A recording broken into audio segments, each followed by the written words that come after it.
Seafeld City has been severely affected by the incident. Citizens are advised to remain patient and await assistance. Moving on to our special segment, the Phantom Moon Brief.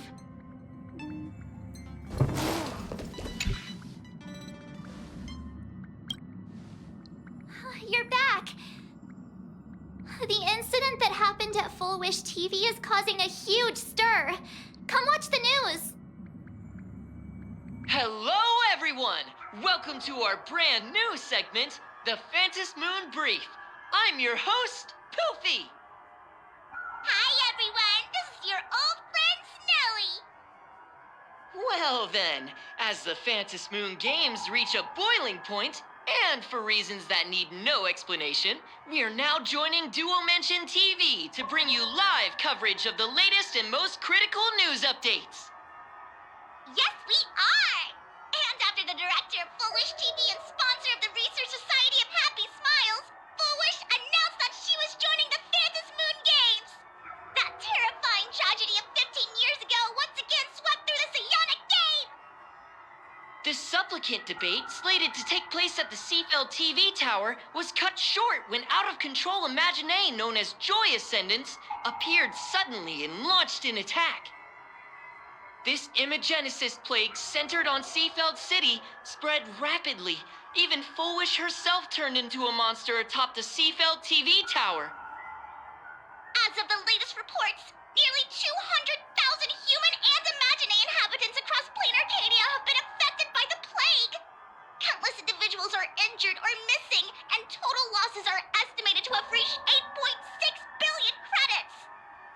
And in a chilling echo of the Bloodstained Games 15 years ago, footage left behind by Full Wish points to the disaster as the work of supplicants from beyond the sky.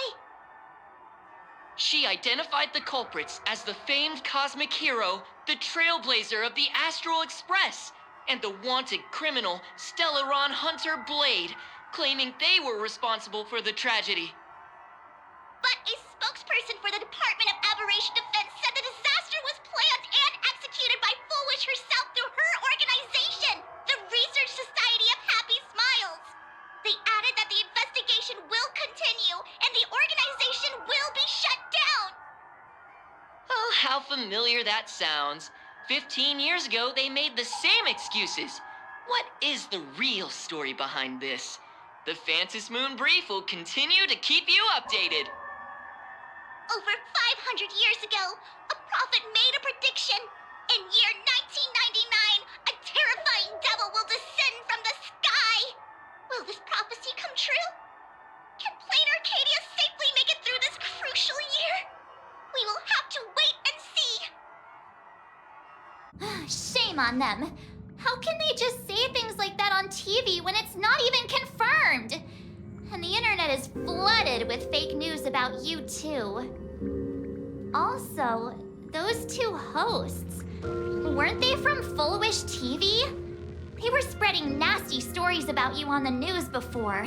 And now look, they've immediately jumped ship after what happened to Full Wish.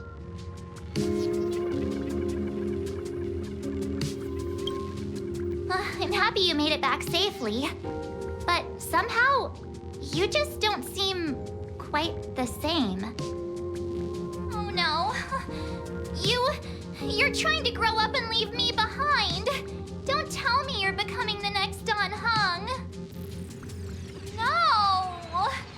Is this what it takes to become a hero?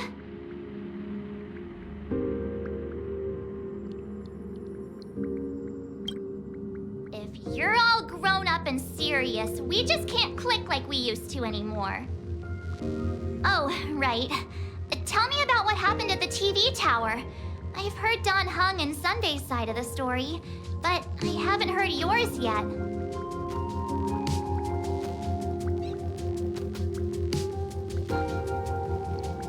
So, Full Wish had people undergo the happiness surgery to implant Shuhu's flesh into their bodies, and that ended up causing this disaster? And you guys stopped the mutation from spreading, but all you managed to do was to temporarily seal Shuhu's flesh inside Blade?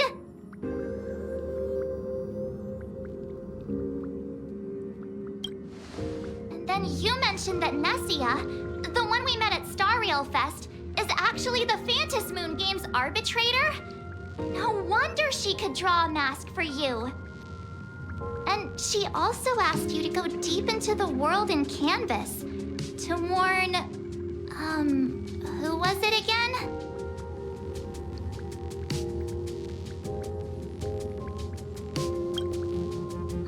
Who is that? Yes, Graphia, Himiko's ancestor. She's an artist from 1,000 years ago. Himiko's ancestor? She's still alive? Wait, that's not even the most important part. Nessia asked you to warn Graphia that the Lord Ravager, Asat Pramod, is back? Oh, why does the Express have such bad luck? By this point, whenever we go on vacation, I'm always ready to deal with random problems. But running into another Lord Ravager while on vacation? This is way over the line. Lord Ravager, at Venesia's request, Shuhu's flesh and Blade's body, and the unfinished Phantom Moon Games. Suddenly, there are so many things to deal with. Feels like we're juggling a bunch of eggs all at once. One slip, and it's all gonna go splat. Are you okay?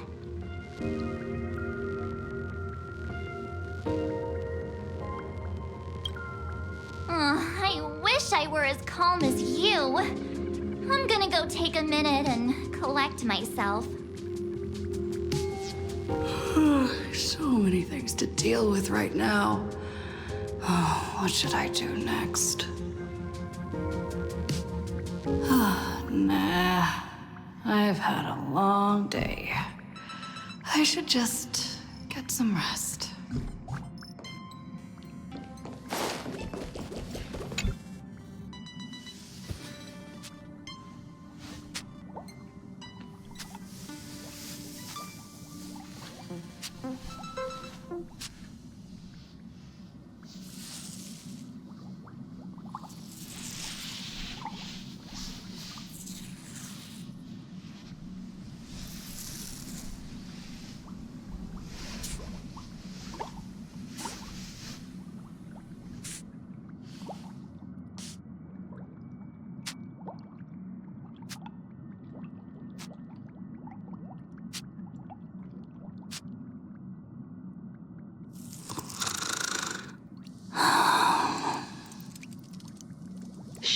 Welt, she's tired. Let her sleep.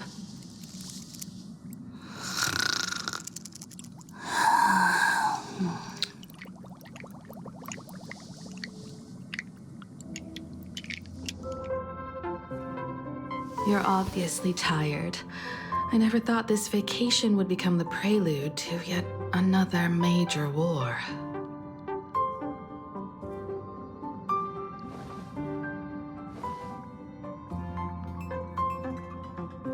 From our very first steps, trouble has always followed the Nameless. But this is way too much. Look at you now. It takes me back to when I first got the Express running again. Aside from Pom Pom, I was the only crew member on board, constantly stretched thin and feeling out of my depth. All I could do was note every problem in the navigation log, one by one. A world's coordinates that needed an update. A glitch in the Express's warp system. The notes were as dense as the coordinates on the astral charts, leaving me completely overwhelmed. Back then, I never imagined the Astral Express would one day have to face a Lord Ravager. But strangely, now that the time has come again, I'm not panicking at all. Come to think of it, it's because of you. Because of all of you. Along the way, we have defeated 2 Lord Ravagers. The Nameless who guided me before I set out once told me, "Keep moving forward, and the obstacles that once felt impossible to conquer will soon be behind you, and along the way, you'll find companions who are just like you. I've seen you grow through the Phantasmoon games, becoming someone others can trust and lean on. And I heard the declaration you made atop the tower. I'm truly proud of you. That's why I want to share a story from the past with you. A promise from 15 years ago.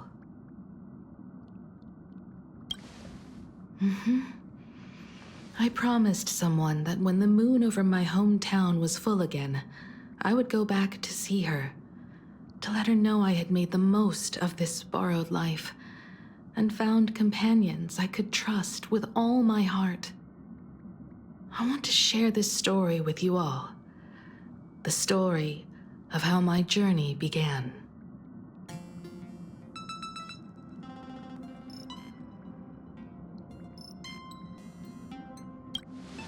It's a long story, filled with many memories of my past. I'd also like to invite you all to the place where I repaired the Express and tell you everything bit by bit. All right, it's a deal. When I return from the world in canvas, you can make us, let Shush make us some coffee. Then we'll settle in and listen to your story. Speaking of the world in canvas, March told me about what Evanescia said to you. Evanessia's request was not made lightly, and she was worried for a reason. Silverwolf saw that Lord Ravager in action too. According to the records from the databank and the IPC's investigation, Asat Pramad's campaigns often span centuries, and the planets he targets all end up destroyed in freak accidents, leaving their surfaces covered in only smiling faces. 1,000 years ago, my ancestor Graphia created the world in canvas. If that was to resist Asat Pramad's invasion of Ahatopia, then could this disaster unleashed through the Phantasmoon games be the prelude to his next invasion?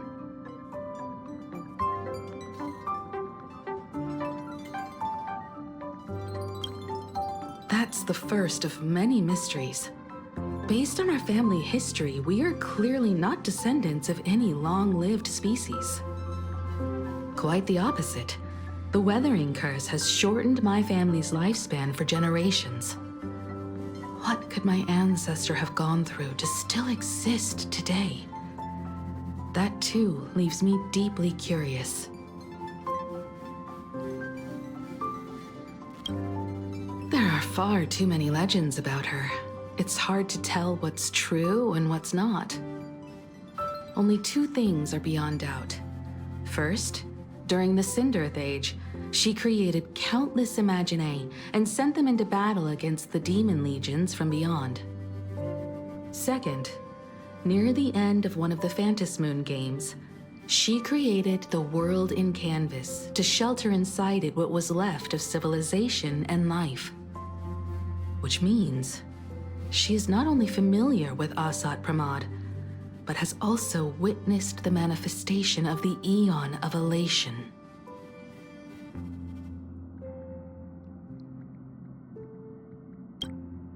Nobody knows just how big the plane Graphia created actually is.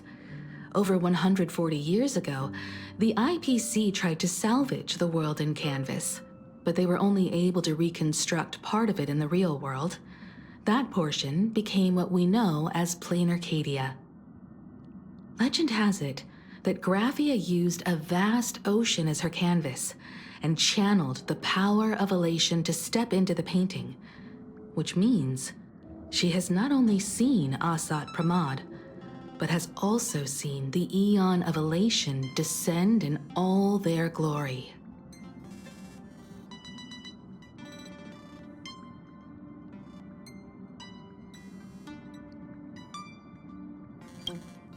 Good question. As for who in Plain Arcadia knows Graphia and the world in canvas best, it's probably Pearl. She was sent here by the IPC. She should have some clues to guide us in the right direction. By the way, General Yao Guang is here. She says she wants to talk to you in private.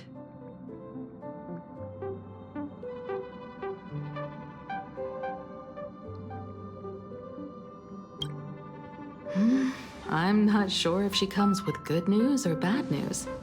She brought a little gift from the Xianzhou, though. Mung bean soda. Go talk to General Yao Guang, then. Don't keep her waiting. After that, come to the party car and fill us in on your next move.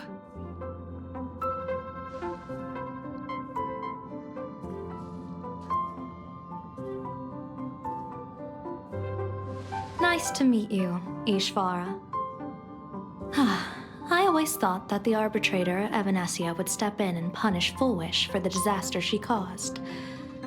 But, to my surprise, it was you who defeated Foolish. In my capacity as an Arbiter General, I extend my deepest gratitude to you for halting the plague and sparing countless lives from suffering.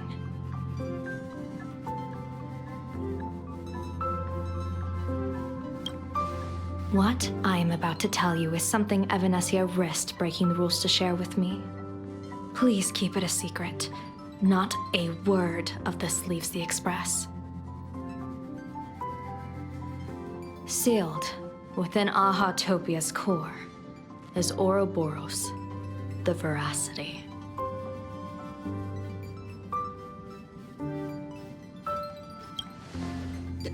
You mean the Leviathan that can swallow whole planets?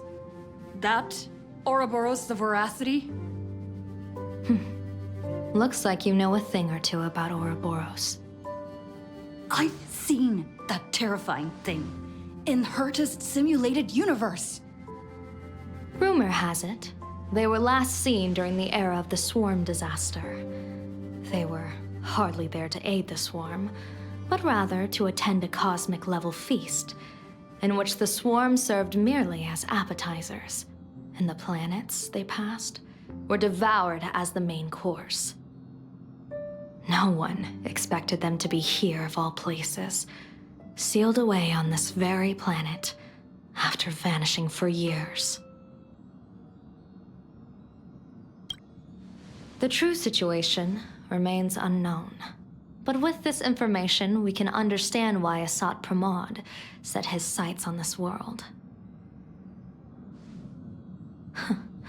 Aren't you a little afraid, facing a huge disaster like this?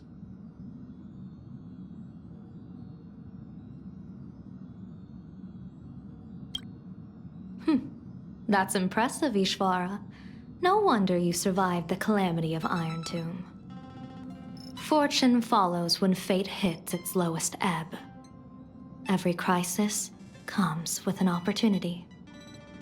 Now that we know a force capable of devouring stars is deep in slumber at this planet's core, perhaps we could make it devour the problem inside Blade's body.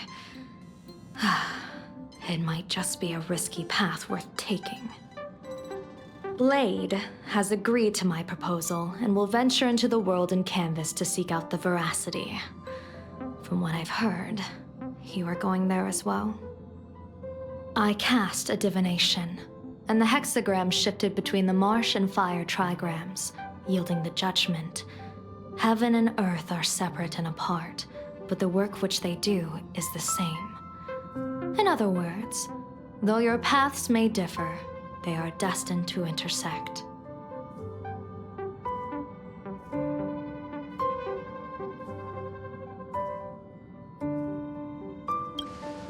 A funeral, or an adventure. Will it be a battle with only a 1 in 10 chance of survival to tear away Shuhu's flesh from his body and eliminate the Xianzhou's arch-enemy? Or will it be a journey in which he settles all grudges and never looks back? It all depends on how he perceives it. Blade agreed to my proposal, even though that little Stellaron hunter girl wouldn't stop objecting.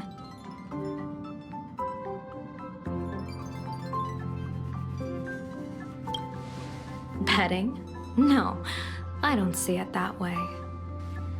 We are not chips laid on a gaming table, nor dice tossed at someone's whim. We trust in people, in ourselves, and in those beside us, knowing they can change the course of even the most desperate battle. That belief is what gave you the strength to overcome Full Wish. It is also the only reason I stay for this world. My purpose has never changed. I am going to draw the elation into my divination, and overturn a fate marked for great woe. I have a plan for how to handle Asat Pramod if he strikes unexpectedly, but I still need more hands to make it work. What miracle could cap off these games better than a finale that humbles a Lord Ravager? It will be a tribute to the elation. The shadow of the Lord Ravager looms, and from here on, everyone must carry their part of the burden. I will take my leave first.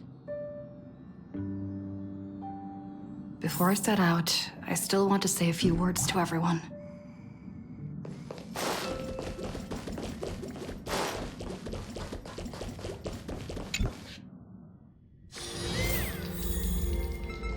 What are they all up to over there?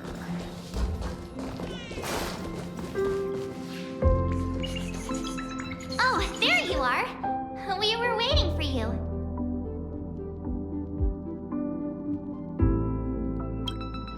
We're here to celebrate the Astral Express making it through another trial, of course. Pom-Pom's heard all about your latest adventure.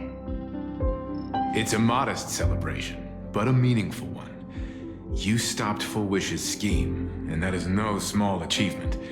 Regardless of what the people of Plain Arcadia or the media may say, we raise a glass to you. Exactly. You knocked out the mastermind behind all those creepy whatever their name is. I didn't get to see it myself, but Don Hung described it for me. You killed it! Your victory gave Blade a chance to free himself from Shuhu's flesh. Thank you. With a Lord Ravager looming on the horizon, everyone will soon be heading off on their own missions. Before that, it felt right to have a small gathering like this. Now, let's make a toast. Here's to everyone who fights to protect this Arcadia. And here's to all of us. The Lord Ravager can throw whatever he wants at us, but I know the Astral Express will keep streaking across the stars.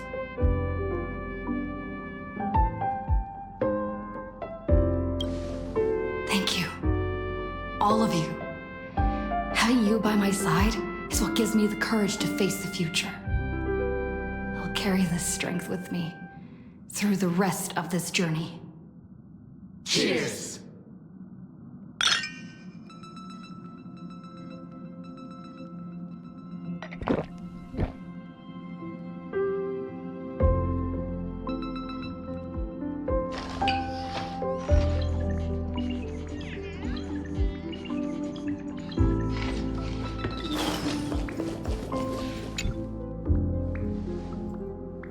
There you are.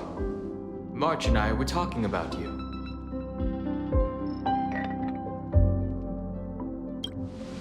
Yeah, of course. When did Don Hung start expressing his feelings like this? I guess pigs really do fly. This trip to Plain Arcadia is the first time we weren't necessarily working together toward a common goal. You dove into the Phantom Moon games. I crossed paths with that relentless old friend and foe again. As for March, well, she spent her time wandering and eating. Her perfect little vacation. Wait, hold up. How come all I get is wandering and eating?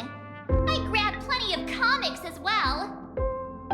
I call it cultural exploration. With a little extra time for me to recharge, of course. Right? Now that we're having this little break, it It hit me that I might have neglected you and March.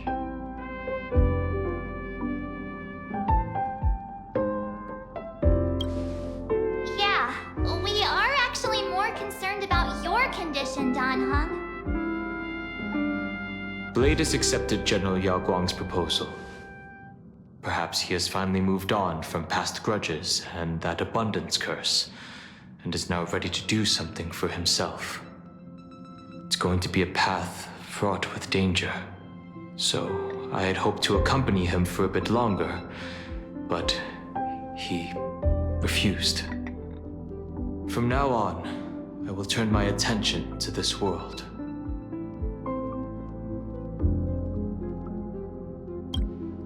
Mr. Yang and I have been asked by General Yao Guang to help with setting up some defensive formations.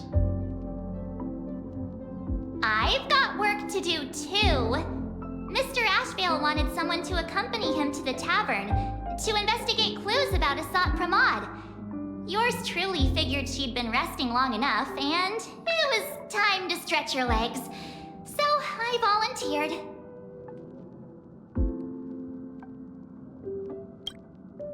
No problem. When you come back, you have to share everything you saw in the world in Canvas.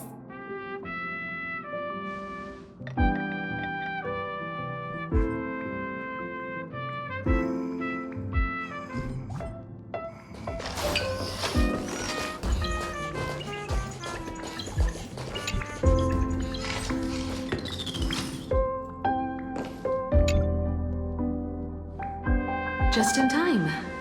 I've talked to Madame Pearl.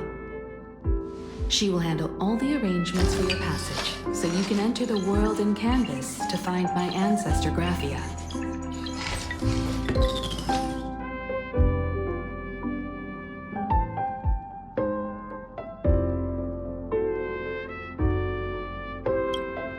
This is an important letter.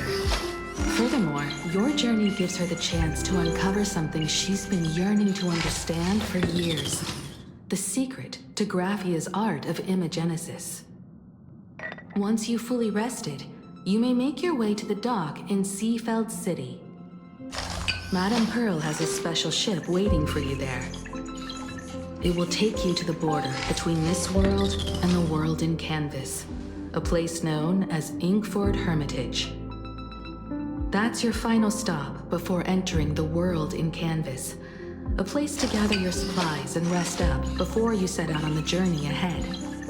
I know you'll have to go alone this time, but I don't think it'll be dangerous. After all, that realm was created by Graphia, my ancestor. The thought of it makes me feel calm, in a strange but comforting way.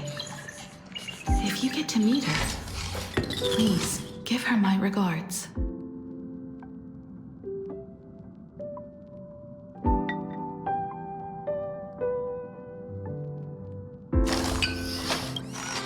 I am indeed quite curious. I'd love to see this ancestor of mine for myself and hear her story in her own words.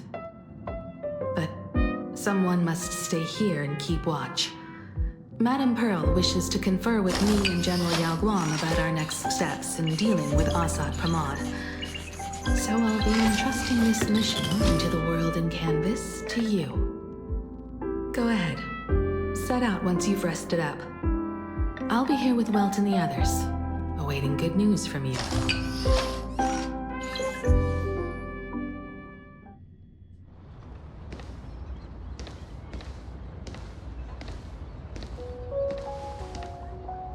In other words, that woman wants you to take Shuhu and jump straight into the Veracity and leave the rest to the Eon's stomach acid?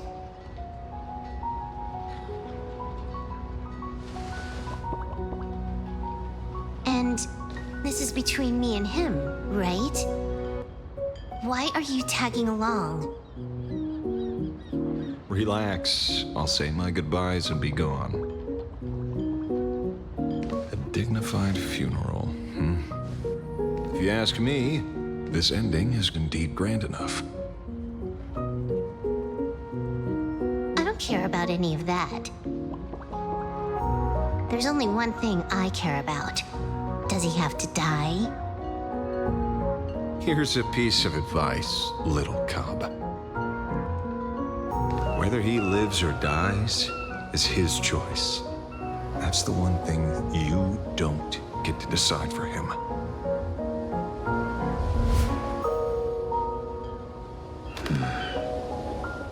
It has landed. What? Nothing. Just a seabird landing on the rocks. A blade forged of mortal steel cannot sever an undying fate. If Shuhu is to be put down, the options are few, and that Leviathan is one of them. In time, people will say this. The culprit of the Juming gave his life for the greater good and plunged into the abyss alongside the abomination.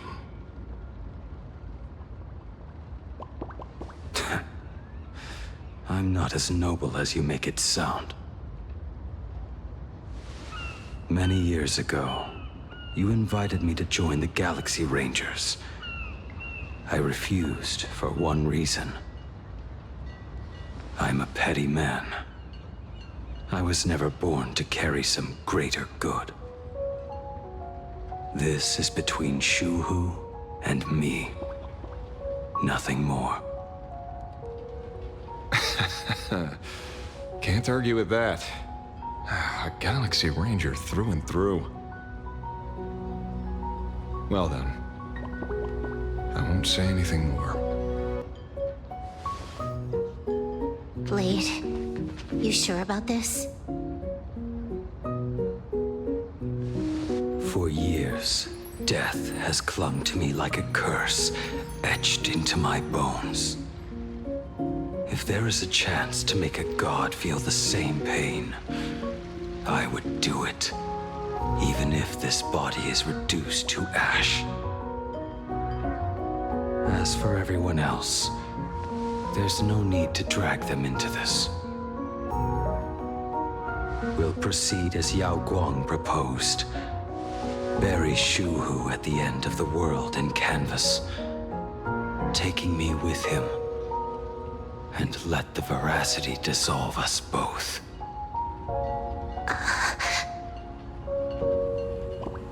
Take care.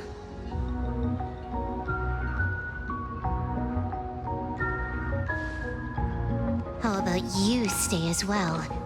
You might as well see it through to the end with us. Plain Arcadia has bigger problems that need my attention. Your instincts were right. That meanie pulling strings from the shadows is none other than a Sat Pramod. Who else would want to kick a Ha's head like a ball? So, I need to get back and finish my job. Investigating a Lord Ravager sounds like a job you don't come back from. Therefore, it also pays very well. Then here's hoping you live long enough to collect your payment.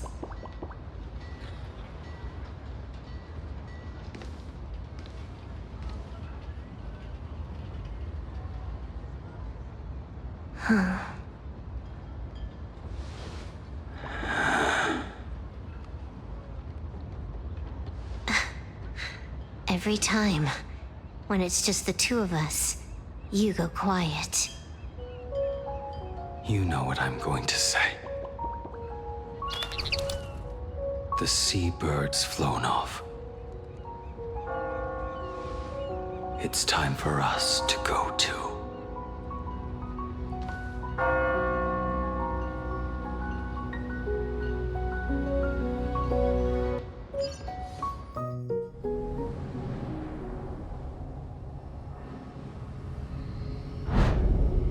Slumbering at the heart of Plain Arcadia is Ouroboros. After the swarm disaster, the veracity vanished, never to appear again for more than 700 amber eras. Their last rumored sighting was 500 years ago. History fictionologists claim that Ouroboros lies in wait at the edge of the cosmos, guarded by their children, awaiting the day of their return.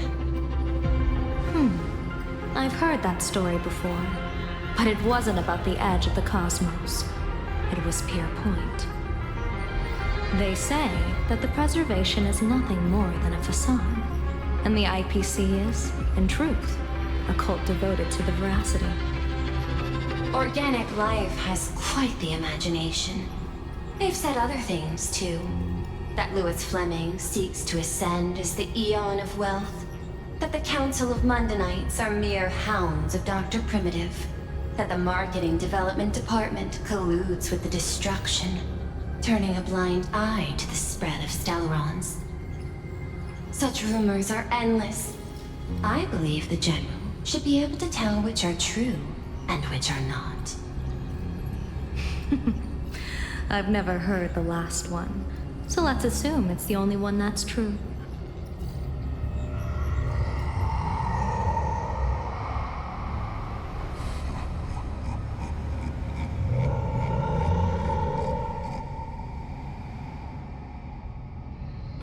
Such terrible breath.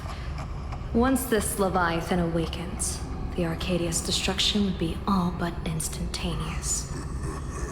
For now, this remains conjecture.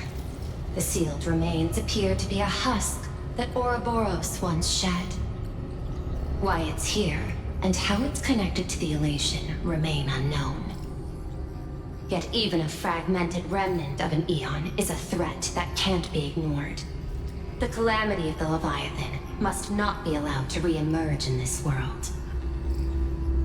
Naturally, that is why I'm here. And it's about time for the two Nameless to arrive. Oh, you're just on time. General Yao Guang, as instructed, warding talismans have been placed at over a dozen sites across Plain Arcadia.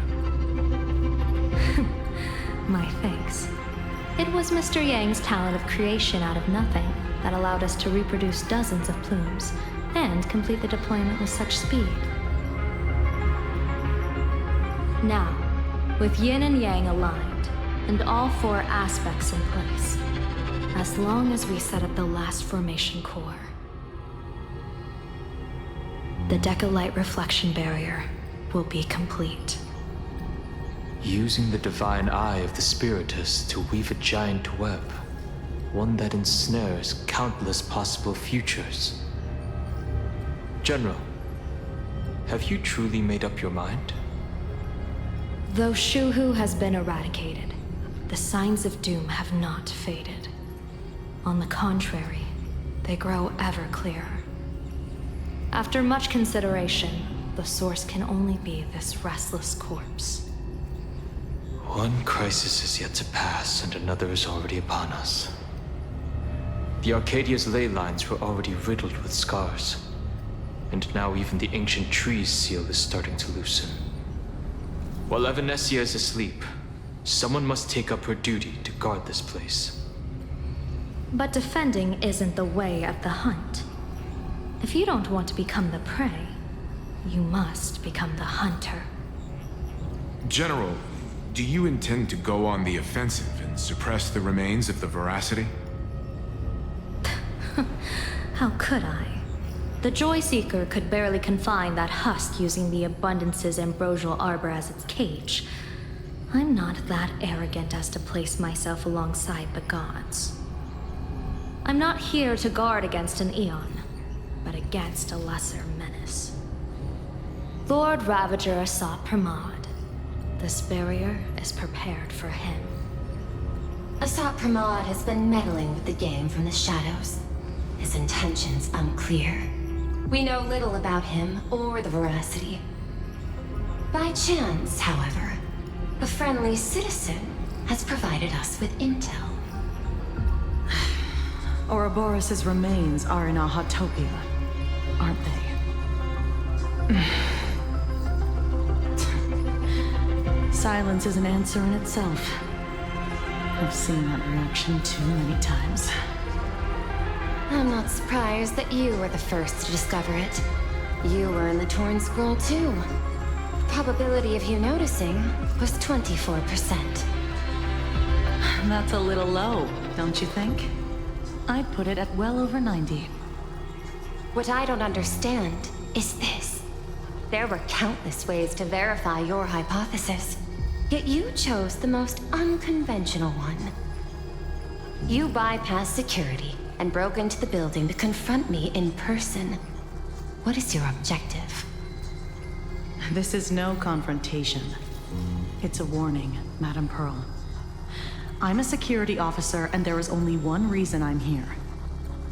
While everyone else is fixated on the Phantasmoon games, only the Department of Aberration Defense is watching other places. Like the location where the new Herald of Death case was closed? Correct. The incident involved 4 Daybreak warriors, 3 nameless, 1 detective, and 1 officer. But just moments ago, a 10th set of footprints appeared at the scene. After the investigation, we learned that the traces were left deliberately. A blatant provocation. The Lord Ravager bent on destroying the Elation came uninvited. Make no mistake. Planar Arcadia is a stage he chose with care, and drawing the Abundance into the fray was hardly a win. Our top priority is to dispose of Shuhu's flesh properly to prevent it from falling into the wrong hands and causing another calamity. That said, we cannot afford to ignore Asat Pramad's next move. This giant web is prepared for that very purpose. Once the entire planet is folded into the divination's trajectory, under the gaze of the Omnitia, all possibilities will be laid bare.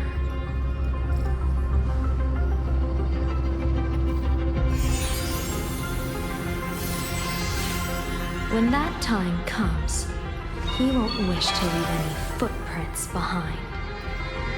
One final question. Why did the Lord Ravager choose to visit this place? Does he have an ulterior motive? Or is this merely some twisted joke?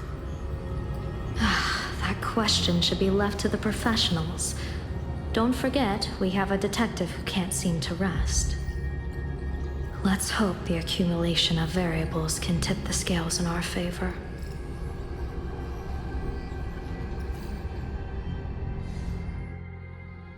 And so the people set out, and the gondola, bound for distant lands, set sail.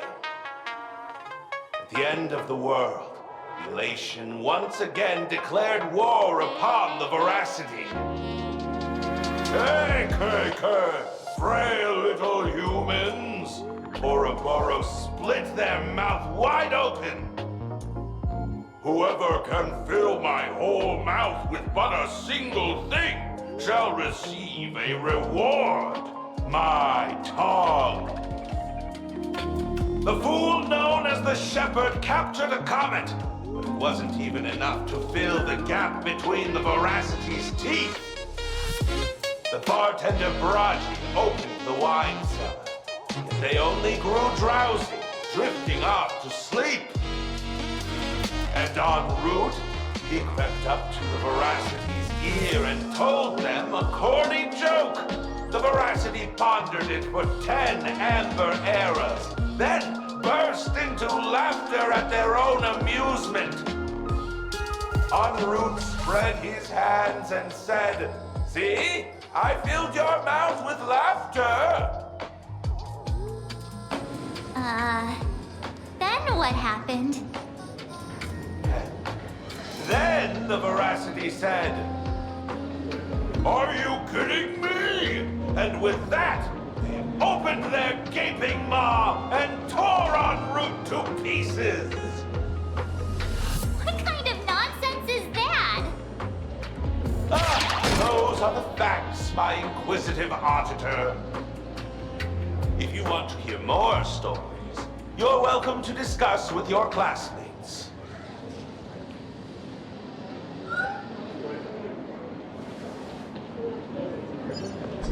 We came here hired to investigate the veracity in Asat Pramod, but all we got were stories that only a 3-year-old would believe. Rumors don't just appear out of thin air. It's just a matter of how much truth you think they hold. At least 90% of that was made up. Sometimes that last 10% is all you need.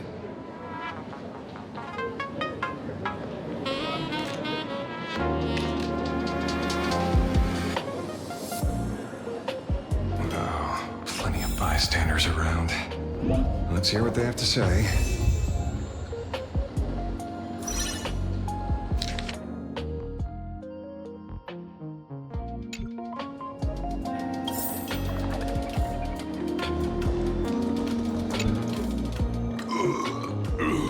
You two asking about the veracity?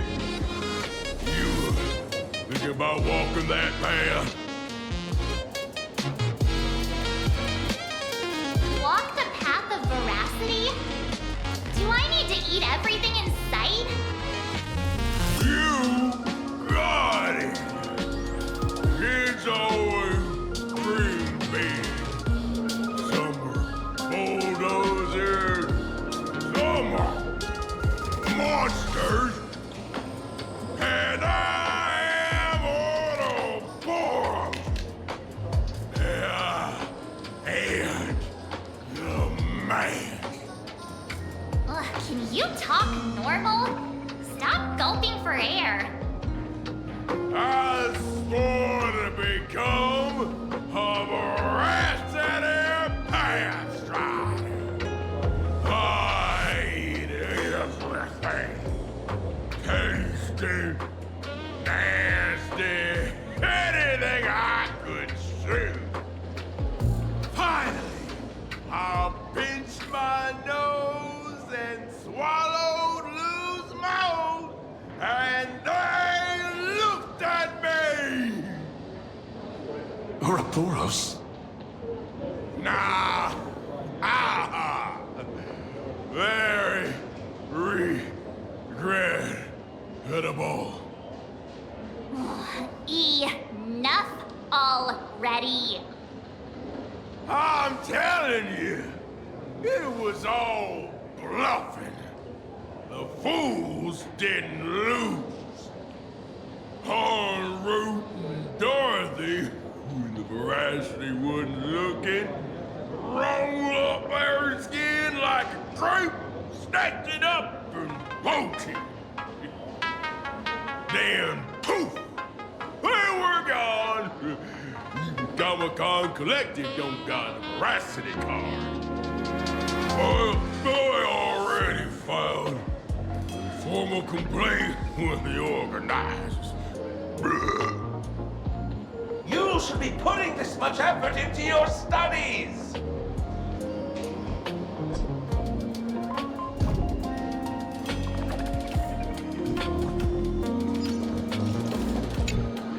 They say a dull pen beats a sharp memory. My memory's dull, and my pen's not much better. Then you must have a lot of stationery. A kindred spirit. Miss, it seems you're one of us as well.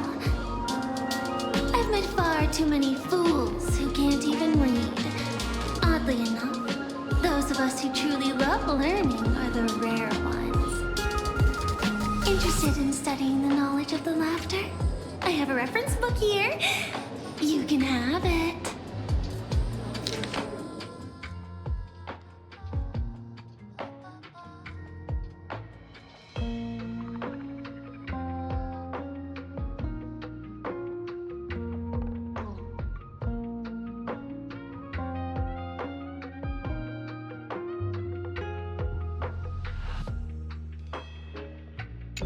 This feels completely made up.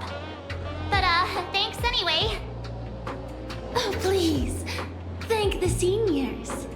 To compile this book, they offended every Eon they possibly could, and narrowly escaped death at the hands of each and every one of them. As for me, I'm just the one who keeps the books circulating. Hey, friends! How was your first day of school? Sparksy's here to pick you up after class.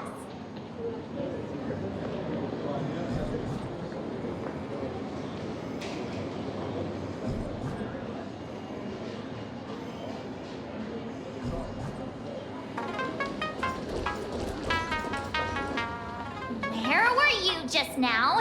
You opened the door for us and just disappeared. Don't tell me you're up to something again. Still doubting me? You're breaking Sparkskull's heart here. That whole foolish thing. I took on every abode in the tavern by myself, fought them all the way to the end of the world, and even wore my mask down to nothing. But honestly, this place runs on rumors. Aha is being chased by the Veracity. Aha chases the Veracity. We won't get anywhere following stories like this. Let's go through what we know so far.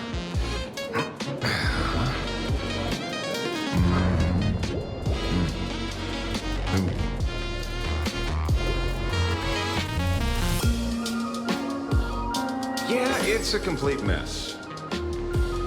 So, after a bit of thought, Lady Sparksy came up with a brilliant idea. I borrowed a nifty little gadget from a friend. The Unreal Sparks and Spark! No idea how it works, but apparently this light bulb makes you smarter the moment you put it on. Does this friend know you borrowed it? The Supramod has a gun to our heads, and this is what you're worried about? He'll find out one day. Well then, I'll go first. It doesn't look very reliable. Are you sure about this? No worries. If anything goes wrong, the friend in my head will protect me.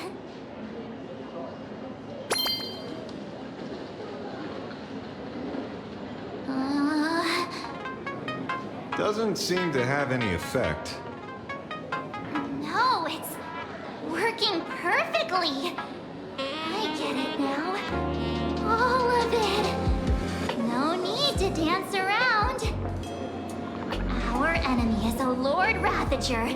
There's only one question we need answered. How does Asat Pramod plan to destroy Elation? Correction. The effect is very obvious. Judging by Nanook's habit of picking Lord Ravagers, I wouldn't be surprised if Asat Pramod was once a masked fool, and therefore knows Aha's weakness. The Arcadia is like a microcosm of eons and paths. People indulge themselves in fabricated happiness, unable to pull themselves away from it. Many have expressed their concerns. This isn't elation. Aha is playing with fire. A classic social realist deduction. Old-fashioned. Ooh, but effective. We're closing in on the truth. Yes, the answer is all but revealed. You are Asat Pramod, Sparksy. Do you have evidence? Of course. The truth is so simple that everyone overlooked it. The evidence is... you were the first person I met when I got off the express. If I am Asat Pramod, would you and Grey Hair have been able to walk out of the school alive?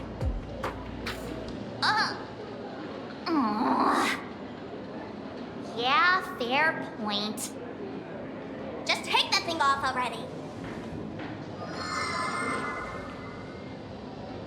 That's weird. I thought I was on the right track. Let me give you a lesson. Deduction isn't about pupil skills. It's about smart tricks and flawless logic.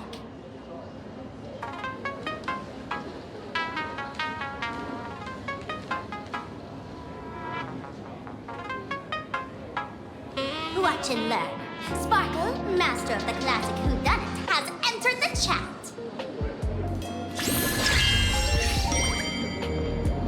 You changed your clothes just for this? First of all, Ouroboros likes to eat. Secondly, whatever they eat disappears completely. Therefore, veracity is also a form of destruction. This is the classic mystery of one culprit, two identities. The one trying to kill Elation is... the Lord Ravager of Sapramod, played by the Veracity! What am I even saying? Classic whodunit. This is more like a classic Who's the Dummy. I get it now. All this thing does is make wild guesses sound reasonable. So far, that's the most accurate piece of information we've gotten. No need to be so serious, Detective. Why don't you show us what you've got? By the way, what type of detective are you? Me? I'm the tough guy type. I don't waste time on useless details. I aim straight at the heart of the problem. You're not wrong. Sapramod is Nanook's weapon to assassinate Aha. Whatever his plan may be, the target doesn't change. Remember, as far as humanity knows, there are only 3 ways an Eon can fall. A broader path engulfs a narrower one. Divine warfare between eons, and the third one. What was it again?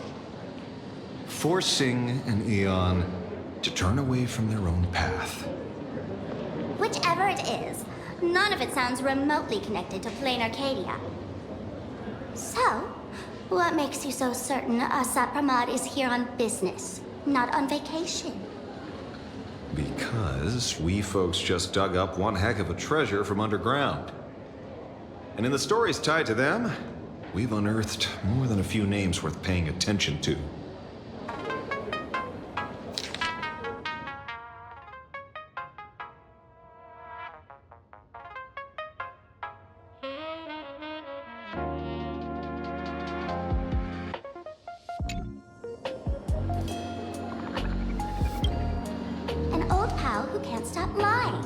He goes on and on about death being a solitary feast, but I just saw him last week, alive.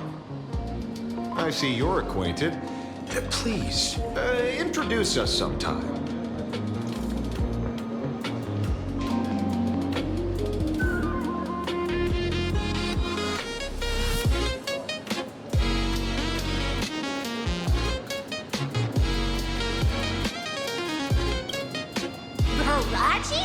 Forget it!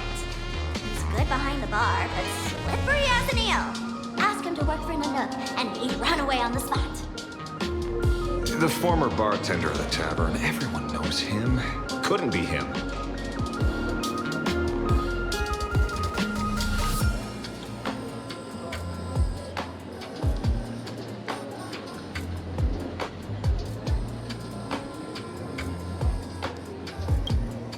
That's just a title.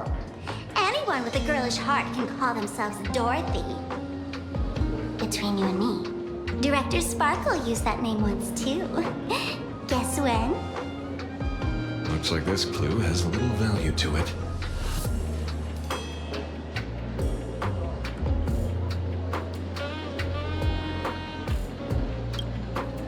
Him? He caused trouble in Gotham City a few days ago. Pearl threw him into prison. I know. I was the one who caught him.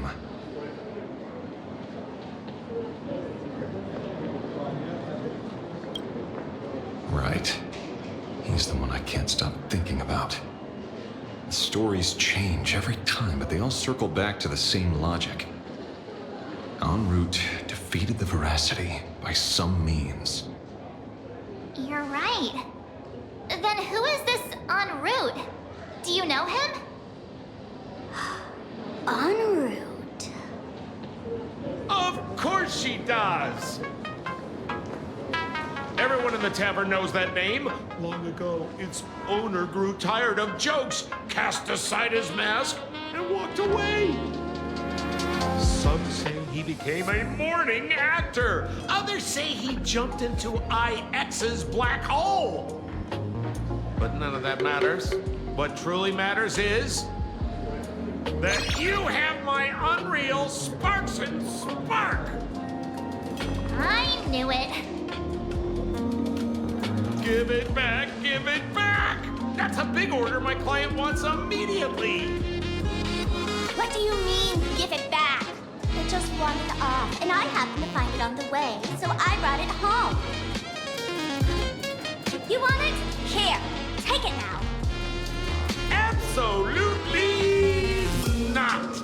Wait, right now? This doesn't sound like you at all. No. If it's a no, it's a no. Guess I'll keep it. Bye-bye.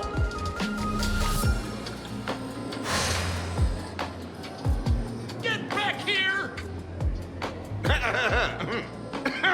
Sir, do you need to hire a private detective? Hey! Can you catch her for me? Of course. I'll have that thing returned to you safe and sound in half a day. But, in exchange, I'd like you to elaborate a bit more on what you were saying. Oh, so that's why you're here. Now, old Sempo's intel isn't cheap. Waiving the fee won't quite cut it, will it? Name your price. Put it on Pearl's tab. Ha! Just kidding. Money talks boring. Besides, the Astral Express and I go way back. Oh, and I wouldn't scam you two. The en route you're looking for lives up to the name. There's nowhere he can't reach. Only places he hasn't been yet. He's the gold standard of the masked fools. He only shows up where he's least welcome. A morning actor's stage, a friend's wedding, even inside the Veracity's mouth. All for the sake of a good laugh. Oh. That brings up. Sounds like the origin of the legend. So, he's a friend of yours? Not a chance! Back when old Sempo was there, en route was already a name in the history books. He left the tavern during the Second Prosperity. Say, after hearing 30 trillion jokes, he never laughed again. Before he left, en route said one thing that, at the time, no one cared about. Elation has been dead for a long time. Where did he go after he left the tavern? The tavern has 10,000 mouths, all telling different stories. All I know is this. He said he was headed for the true world's end, and then he vanished without a trace. How do you know all this? Oh, I've been around long enough to have my own channels. Just trust old Sempo. And about catching Sparksy? Leave it to me. I keep my word.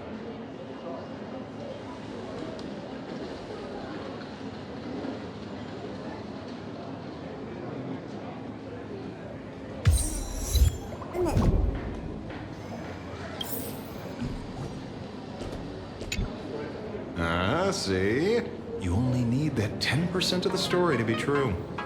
The last thing he said was really scary. So many unanswered questions about en route. He has to be tied to Assad Pramod somehow. But our leads at the tavern have run their course. Let's go pay a visit to another expert next.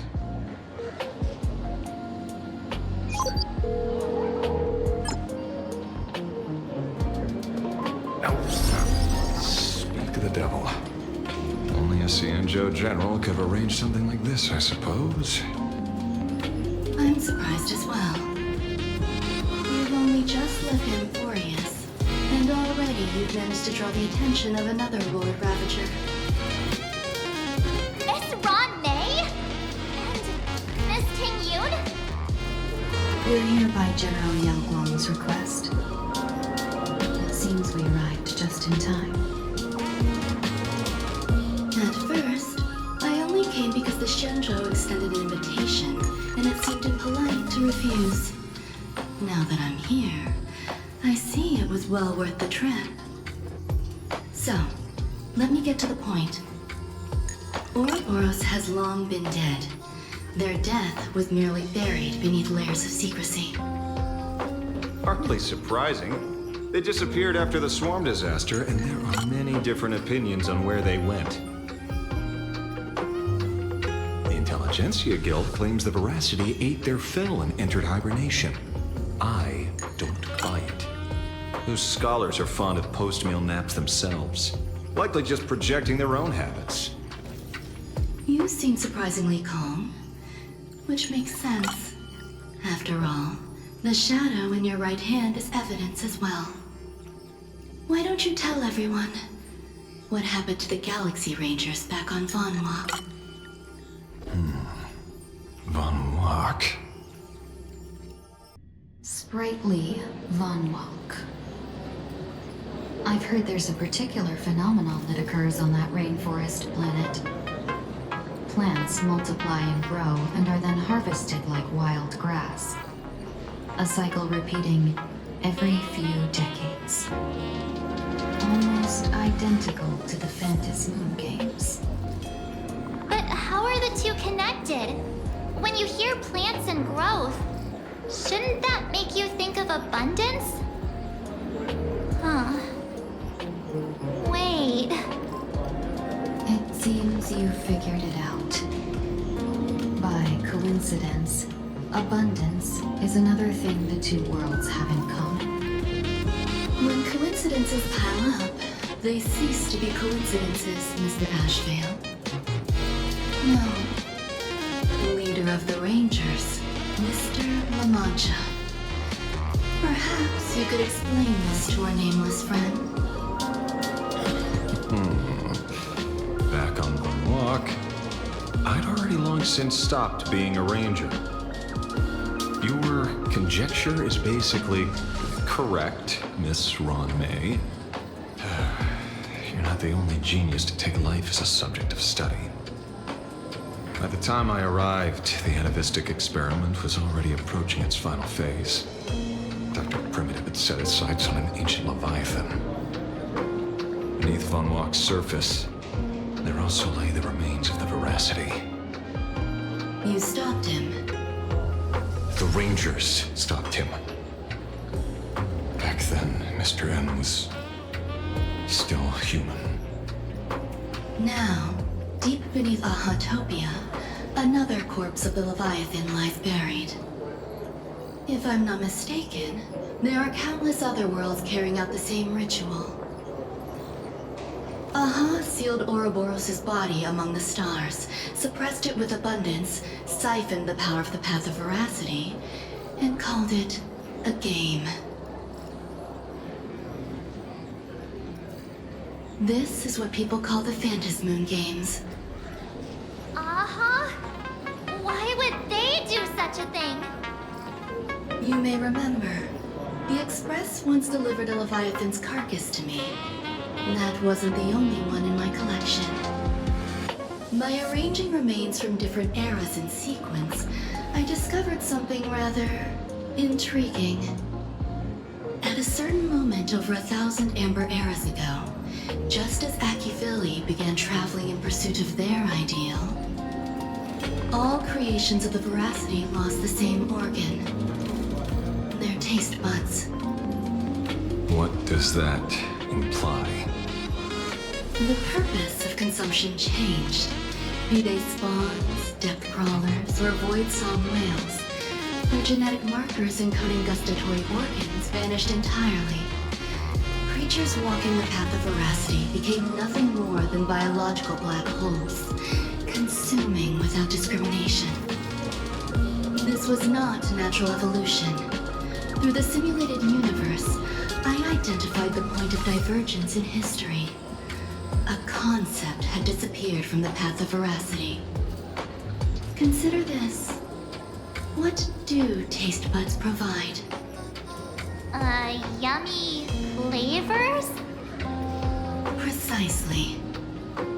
Savoring something's aftertaste is an act of elation. So, Aha stole the original Prima Mobile of the Veracity? The simulated universe proves nothing on its own, but the primal desires of life have always been entangled. Think of it as my intuition. The conflict between the eons of elation and veracity stretches all the way back to primordial times. How many people know about this? There used to be 2. I only told Yu Qing 2. Now, there are 5. After this, I can't be sure. Exploit the old conflict between Aha and Ouroboros to ignite a divine war.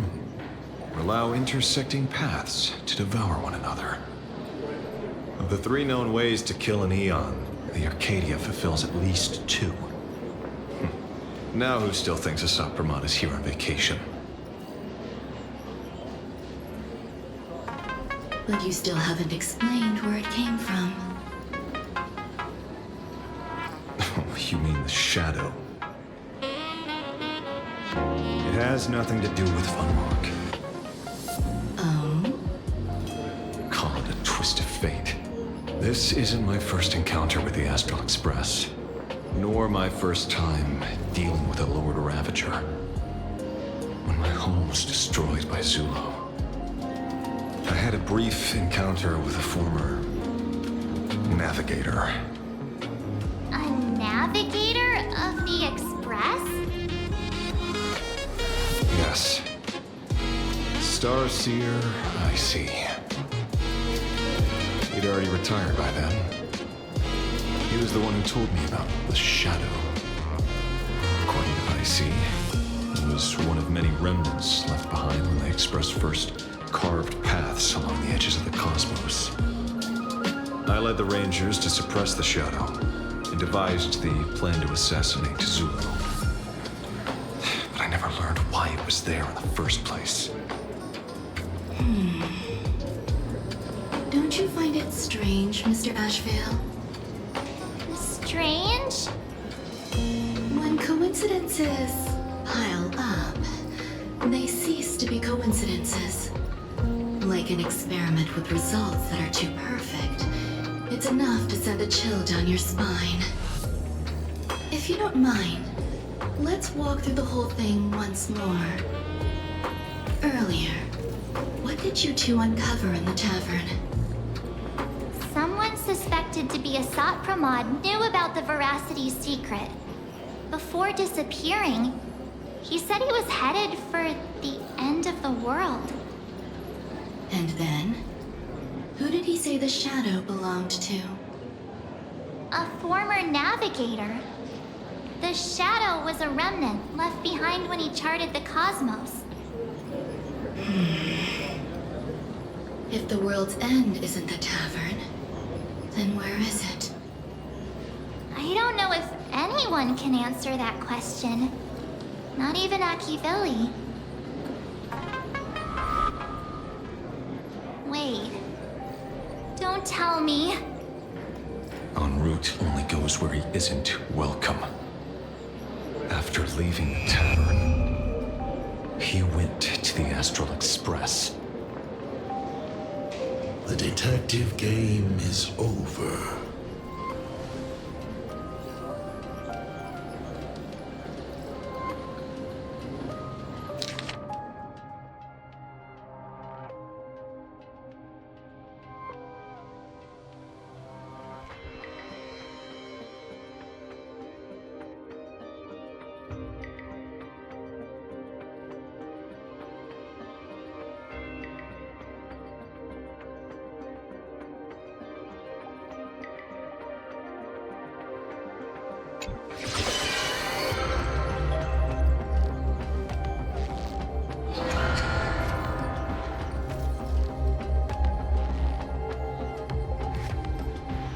I have to say, not many people can make me change my plans.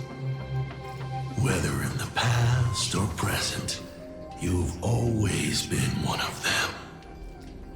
So,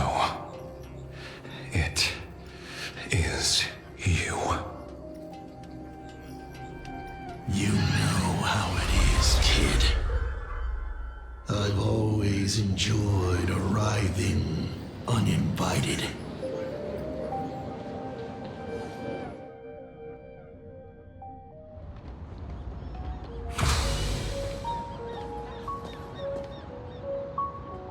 Pearl said she would arrange a ferry to pick us up at the Seafeld City dock.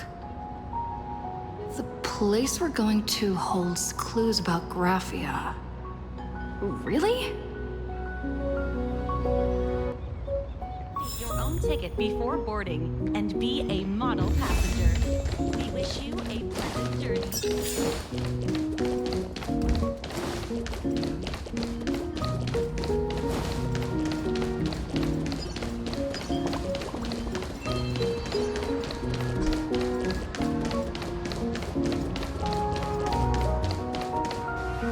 It is an honor to, well, shall I say, be of service to you again. To be honest, when Madame Pearl invited you to visit the Prolux Tower, I was supposed to be your guide. I ended up being replaced by a total fraud.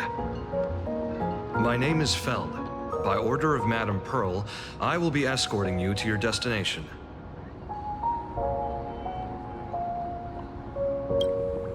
You are too kind. I followed the battle in Seafeld City very closely. Serving a hero such as yourself is a true privilege. I assume Madame Pearl has already briefed you on our destination?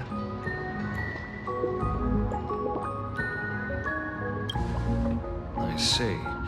It so happens that Madame Pearl is tied up with an unforeseen event, so allow me to brief you in her stead. The destination of our boat journey is a hotel known as Inkford Hermitage. It is situated at the end of a Dovebrook tributary that ultimately flows into the sea. It is one of the points where the world in canvas intersects with reality.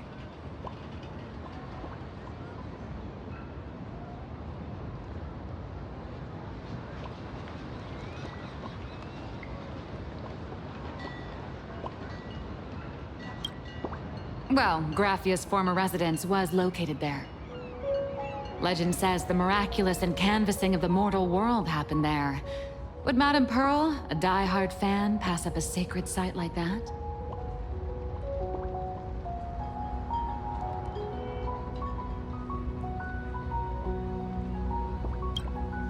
Word is that Madame Pearl just flicked her wrist, signed a check with an astronomical figure, and bought the whole plot of land. She also snatched up every single piece of Graphia's lost works she could find without bothering to verify their authenticity. Whew, I guess money really does let you do whatever you want. That's not even the half of it. I don't know where her obsession comes from, but she's dead set on the idea that Graphia is still alive. If she gets even a whiff of anything remotely related to Graphia, she's got her people on it at the snap of a finger. But all they could find were Imagine knockoffs. Random, pretty redheads based on nothing but imagination. I bet her reaction went something like this. Objective. Locate the original. Error. Detecting excessive quantity of low-quality merchandise. You! I remember you! You're that fraudster from Prolux Tower! Prolux Tower? I've never set foot in that place in my life. Oh, I know it's you. I've seen the footage. You're wearing the exact same outfit. Oh, a slip-up in an otherwise perfect plan. Relax. Your job is safe this time. Cut it out, you scoundrel! You can't talk your way out of this. Who exactly are you?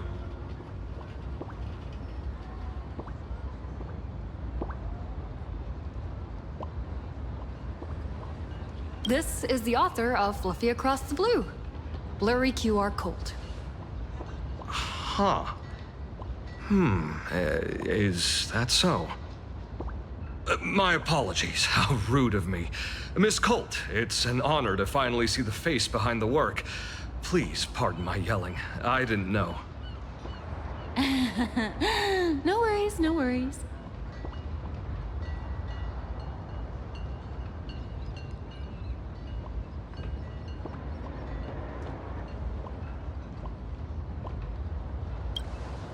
Well, yes. Would you believe it if I said I was going on vacation? Let's merge to our cult. Let's be clear. You are being transported under escort. Your current credit balance is in the negative. Madame Pearl has offered you a lifeline by asking you to complete the next volume of the Fluffy.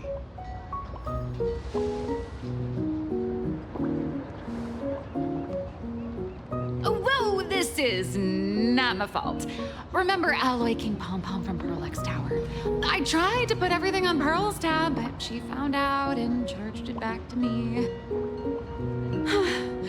Who knew a figurine could be so expensive? It cost me more than my entire savings.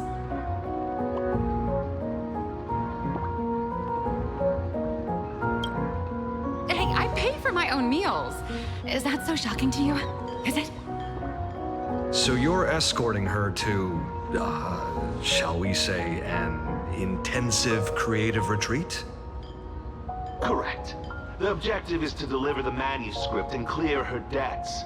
The estimated duration is 56 days. Hear that? It's not a hotel. It's hell. Where you get whipped for not finishing your scripts on time.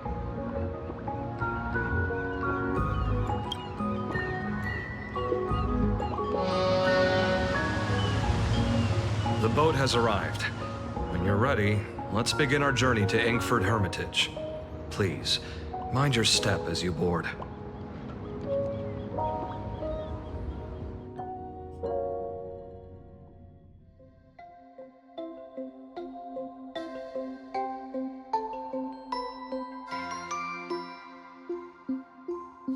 We have arrived. This is the snowy shore of the canvas world, Inkford Hermitage.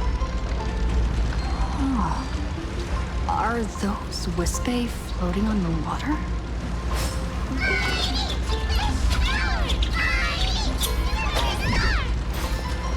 Oh dear, there are so many Wispe. They are blocking the boat's route. But no need to panic. Please follow my lead. Please make sure you have all of your belongings with you. And watch your step while disembarking. Thank you for traveling on this void liner.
Safe docking. For a second, I thought we were going to hit an iceberg or something.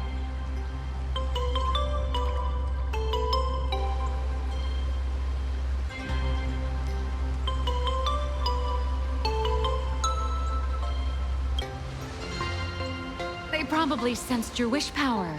You are the Phantasy Moon Games superstar, no? Look, someone's trying to hitch a ride on you.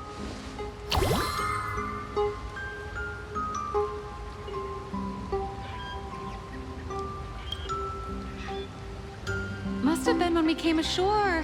Oh, what a devoted fan.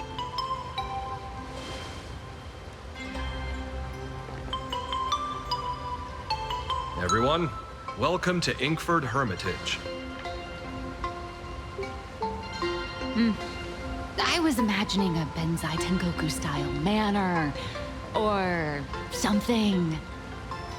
So you demolished your idol's old residence and replaced it with a luxury hotel. Of course not. Benzai Tengoku vanished more than 1,000 years ago. The original structure is long lost to time.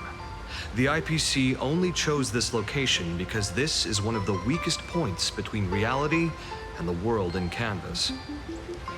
Many Imaginae are born every day, but just as many ancient lineages of Imaginae hide themselves away in the world in Canvas once their wish power dry up, or as they grow weary of the mortal world.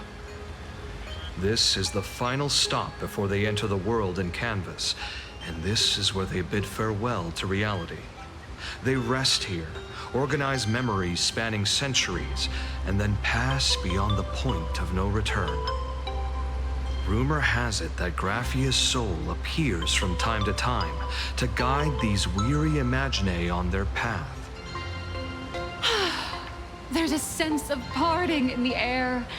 No wonder the soul of the mother of Imagenesis feels an attraction for a creator. This must be the finest well of inspiration.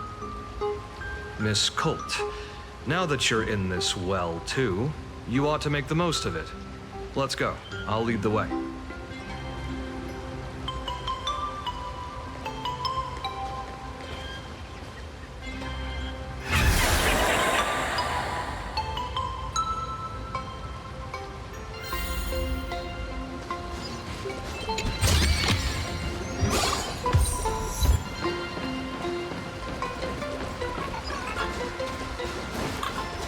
Is that?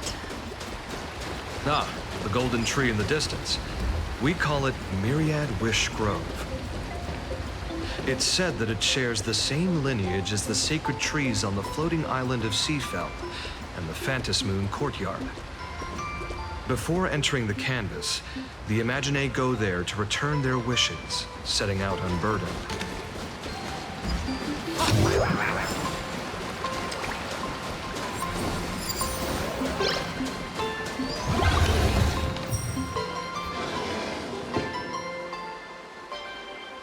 We have arrived. The hotel staff will take over from here. I'll take my leave.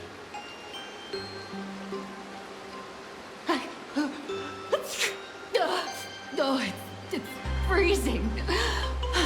It's cold enough for a typical snowstorm mansion murder mystery. Anyone here?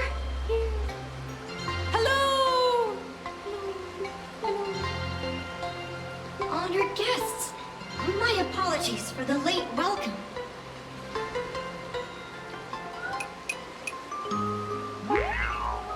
Oh, no wonder it's so cold. It's an actual snow wispy. Hello there, little one. I am the lobby manager, Casper. You have a very high body temperature. Please, try not to overheat the room. Allow me to introduce myself. I am the popular comic artist, Blurria. The former comic artist, Miss Nihilux. Oh, my true name is gone, just like that. Oh wait, did you say former? The big shots upstairs gave me a heads up. You are now an asset of Perlux Corp. You'll be staying here until you finish your next volume.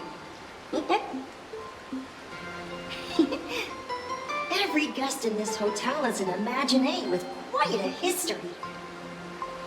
That Arcadian over there? That's a former superhero. Which one? Never heard of him. That one over there is one of the oldest strangelings. They're a former Kappa. These days, they work as the hot springs manager. Kappa? Didn't that lineage of Imagine go extinct when the IPC first arrived?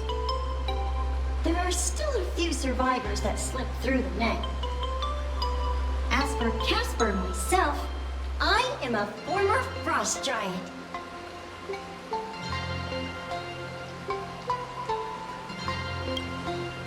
Little Omi was once a tall, mighty, and majestic giant. Of course, that was back in the Cinder Stage. So you're basically an antique who knows a bunch of old secrets. What corner did they dig you out of? From a block of ice. It is sad how a giant block of ice melts into tiny pieces over time. I have forgotten the names of most of my friends. And I have not tasted a crispy, charred Void Ranger in a long, long while now.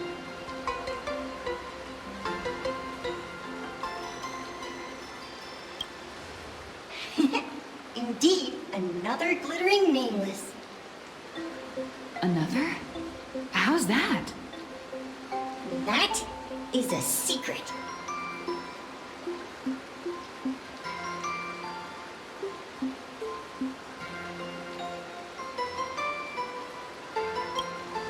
Sightings of Lady Graphia are as common as the snowflakes here.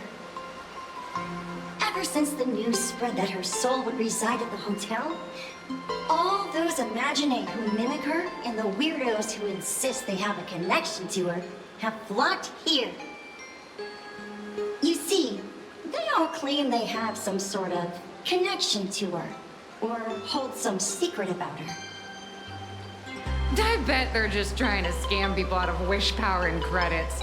Just like all those people who swear they're AHA. You're not wrong. But whenever the higher-ups ask for a report, little old Casper here can always pad it out and hand over a long list of names. Nameless, good luck with your inquiries. Bye now.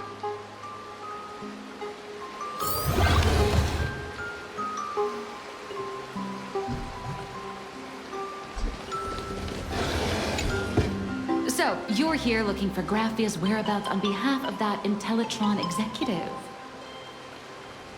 I think it's unlikely that the mother of Imagenesis will see her.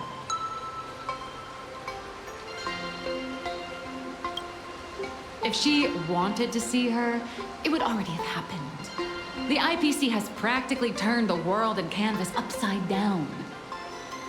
You know this, right?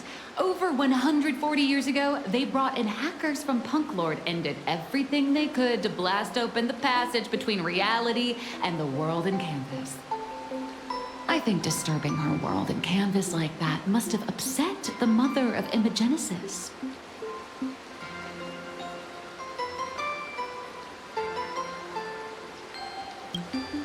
If she wanted to see, you know this, right? I think disturbing her world.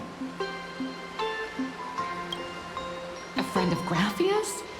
Just how long has that person been alive? So that friend wanted you to find Graphia, but they didn't tell you how.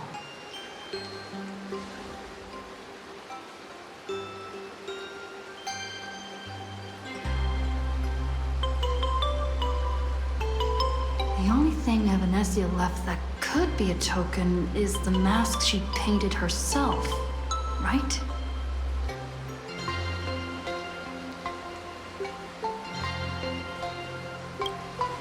Normally, I'd suggest you play that little snow puffball for info. That good luck with your inquiries line definitely had a subtext. But since you're asking for a bright idea, you must have heard that in a certain corner of the universe, there's a mysterious ritual that can summon historical figures to the present day. The Holy Grail War!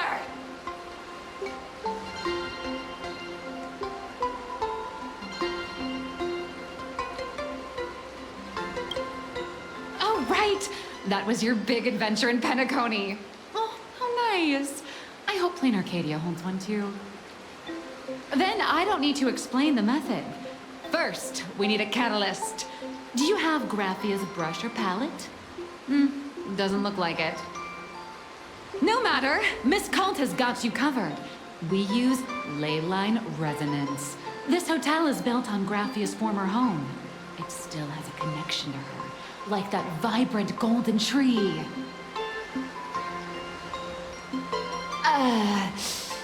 Wait, you aren't actually falling for this, are you?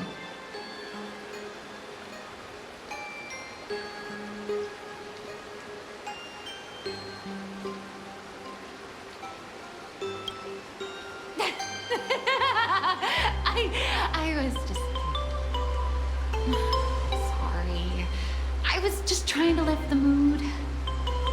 Oh, honestly, I'm a chronic deadline misser who can barely save her own skin. How am I supposed to help you? I've heard enough. Break time is over, Miss Nihilux. Now that you understand your situation, stop wasting time. Start drawing. I just checked in, and I have to work already? I'm not some fully automated painting Mechatron. You do know that, right? A Mechatron can run for hundreds of hours straight. You cannot. That's exactly why every second counts. Now right this second, start increasing your value as a quality asset. Hey, wait! This is kidnapping! Little raccoon, help me!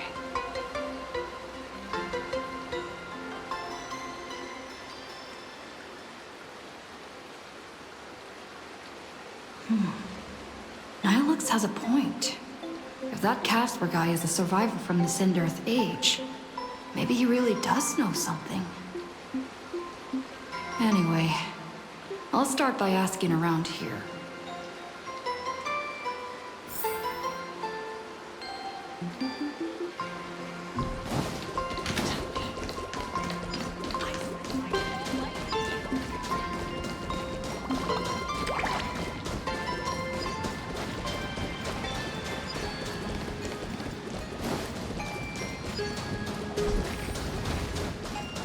Casper? Are you there? Nope. I'm not.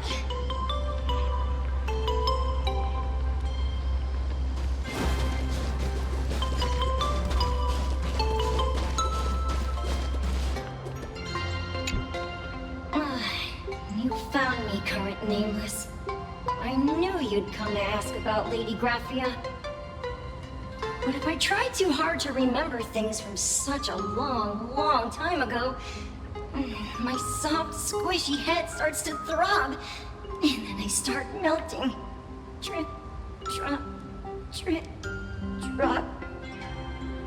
So much of my memory feels like it's shrouded in a blizzard, and I can't see anything clearly. I'm sorry, but I don't think I can help you. A snowball fight? The game, the name, it feels so familiar.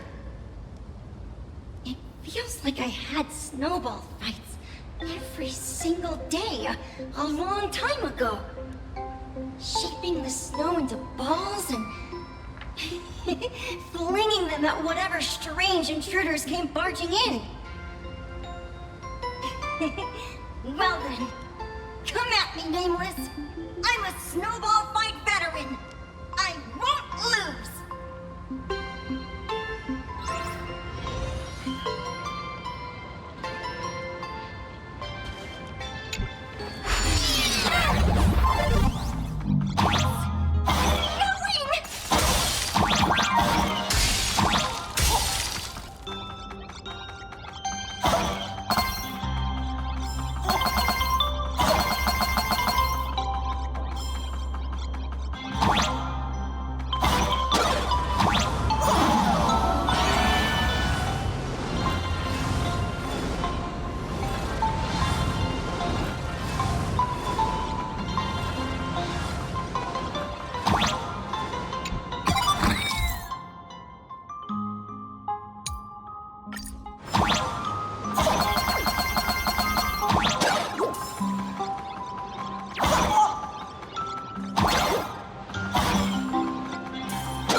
things from the Cinderth Age are still a bit blurry. But I definitely met Lady Graphia. I had snowball fights with her.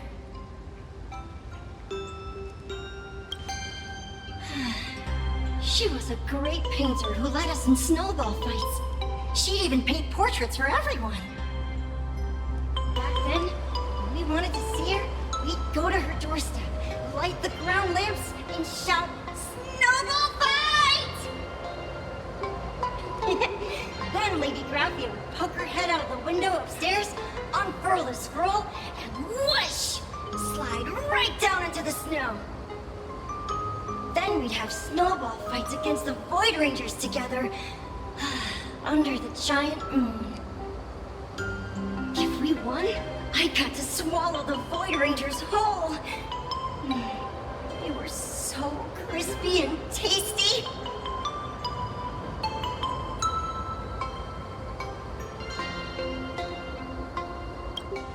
There was someone else. Just thinking about them makes my blood boil. He was a snowball fight master.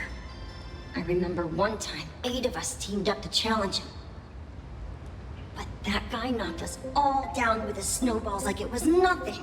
All from so far away. 6 of my friends were lying on the ground, feeling beat. Losing the game got everyone so down that no one uttered a word. As for me, I think I got hit right in the neck. I saw my own giant body thud onto the ground, and my chin felt ice cold. 8 people? In the Phantasmoon games? Perhaps Snowball Fight is a euphemism for the Cinderth Age Wars? So, in that round of the Phantasmoon games, Graphia must have fought a terrifyingly powerful opponent. It seems only she and Casper survived the fight.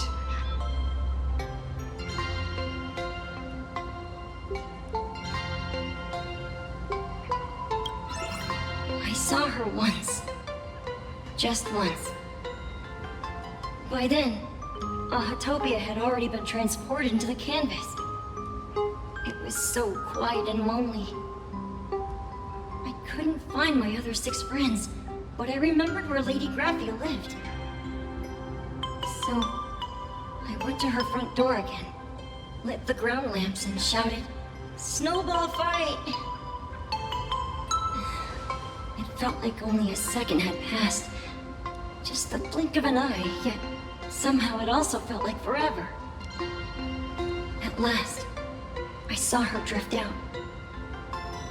She held me and cried, saying, "I'm sorry, and you've done well," over and over. It was just one lost game. We could have just won it back some other time, but that was the last I saw of her.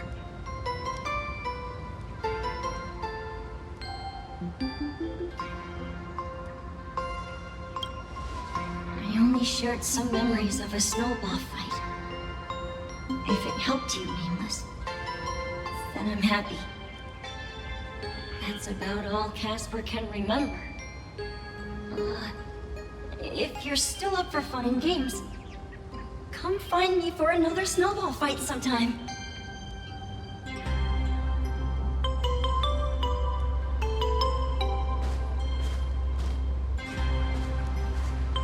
So, to summarize, Casper likes to light the ground lamps and call for her near Graphia's old home.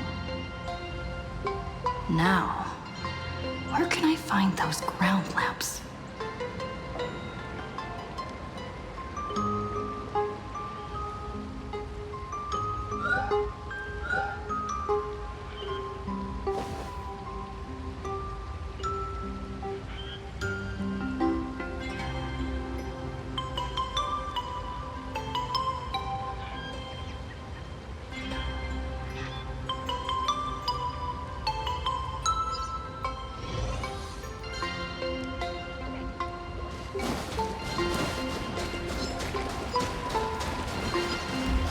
even next to such a lively hot spring hotel, there's a secluded mountain path like this.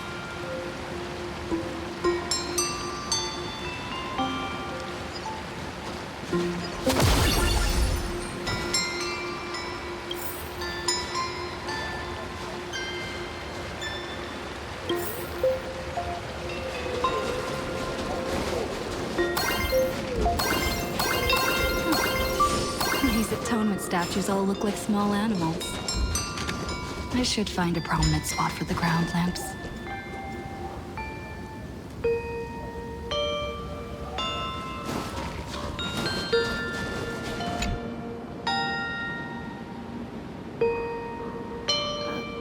These two little lamps don't look reliable at all. Whatever. It's not like I have any other way.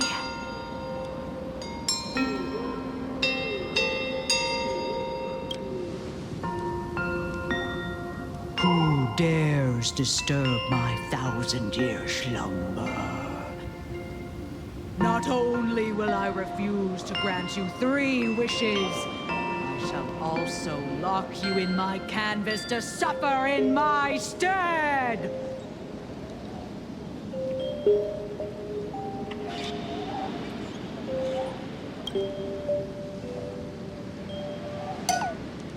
Thanks for the invite.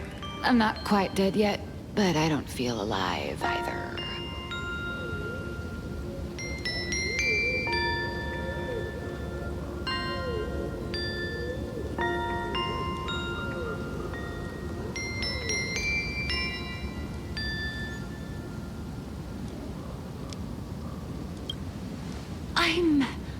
I'm testing the deadline.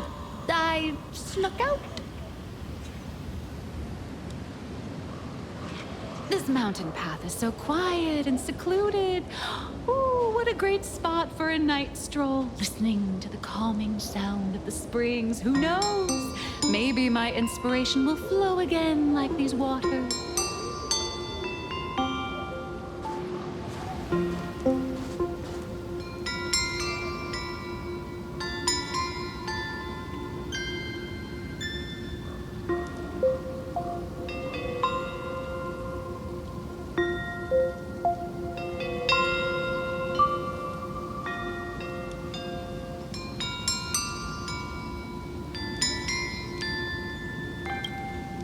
I was hoping to find some inspiration out here. With those 2 goons breathing down my neck, anyone would hit a complete creative block. Look at this old stone statue! Ooh, doesn't it look like Hemicat? I just reached the real versus fake Hemicat arc in my comic. Let me pay my respects. Maybe Graphia will bless me with enlightenment. Miss Colt, when did you sneak out? That was fast! I let my guard down for just 1 second, and corporate asset, I mean Miss Colt, escaped. Now that's scary. No way are you running away and taking our jobs with you. Good thing this kind lady spotted where you were headed. Otherwise, you might have slipped away for real. Let's go. Back to the room to finish your work. Come on, not again! Little raccoon!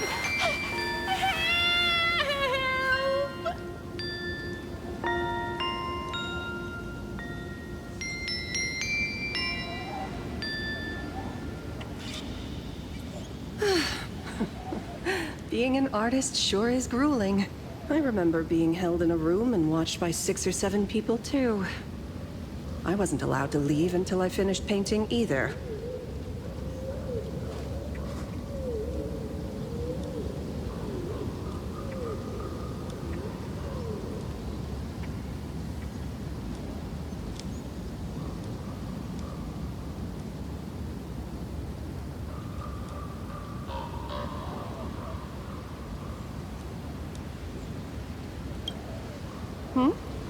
You're asking me?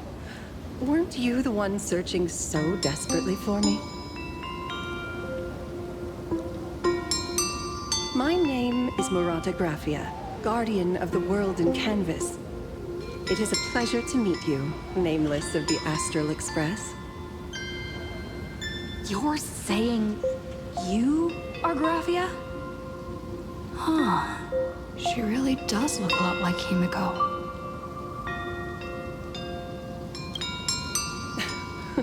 Child, you were the one who lit the ground lamps, were you not? If memory serves, that was the secret signal my old friends used to call for me. I simply answered the call, yet you doubt my identity. How strange. Let me think. I believe I know why you've come to find me. The arbitrator of the Phantasmoon Games asked you to tell me that our old enemy, the Demon Lord from Beyond, has returned. Am I correct?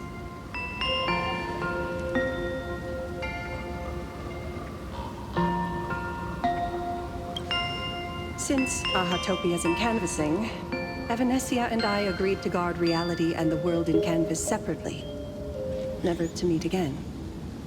But over the past 1,000 years, I often hoped we might reunite in some way. Who would have thought, when word of her finally reached me again, there'd be no warm greetings, but instead only an impending crisis. You must have many questions.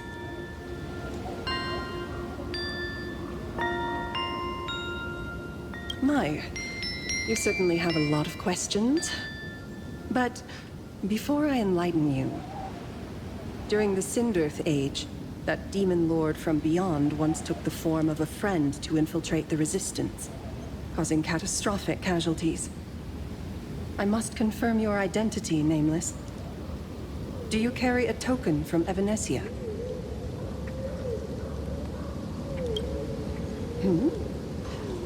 I see you're carrying something that might be proof enough.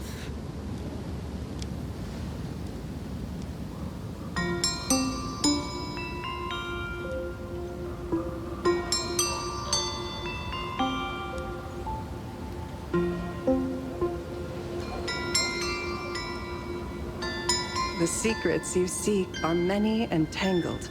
Perhaps I should start by telling you a story.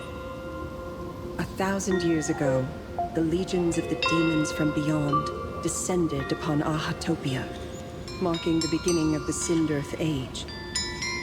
For the destruction, taking a life is easier than brushing aside a feather. Among the countless victims, a baby girl was saved by a painter from the brink of death. He took her in as his daughter and named her Graphia. To protect his daughter, the painter kept her confined to their home. While the fires of disaster swept across the land, Graphia lived in seclusion. Until one day, a falling star streaked across the dark sky, and a deafening roar shattered the silence of the wasteland. Unable to contain her curiosity, the young girl slipped out of the house to follow the sound. And so she saw it. Beneath the cold phantasmoon, a tower of infinity stood on the mountain range at the edge of the horizon. This tower had countless windows and rose section by section, slender and tall. More than an actual tower, it looked like a wounded iron dragon that had fallen to the earth. Indeed, that tower, which stood only for a moment, was the crashed Astral Express. And Graphia's family name, Murata, came from the wondrous sight she saw. At the time, the wrecked train was surrounded by countless abominable monsters. Amidst these foul enemies, a few warriors in strange attire fought tirelessly. But they fell, one by one, unable to withstand the endless tide of monsters. It was only much later that Graphia understood that those who fought and died for Ahatopia shared a common name. The Nameless, who walked the path of the Trailblaze. That was the day that Graphia stepped into the mortal world. Her life as the mother of Emogenesis began. in a long, drawn-out war, fought at a severe disadvantage. She was forced to seek the aid of the Phantasmoon Games, attempting to use the mighty power of an Aeonic ritual to lock the terrifying demon lord from beyond within a limited battlefield. This was also the first time in the history of the Phantasmoon Games that the 8 supplicants joined forces to confront a powerful enemy from beyond, the Lord Ravager, Asat Pramad.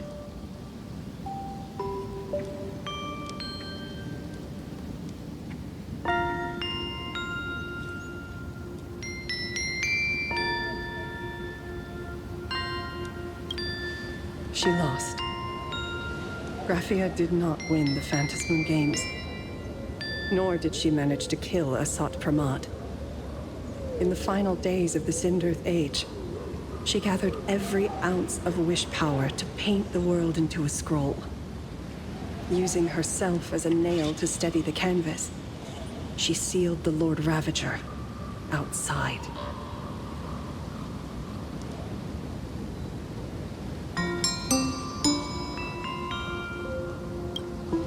Yes. As long as the scroll still enshrouds reality, he won't be able to lay a finger on the Leviathan's remains buried deep within Ahatopia. The story is over. I have received Evanesia's message. I also have a token I'd like you to give her. Please, let us journey together to the other side.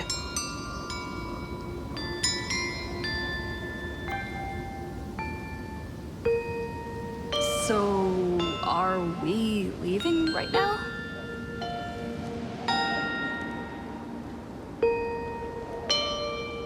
No, there is no need to rush. You have a friend here who is lingering with a heart full of farewells. You mean... Wait.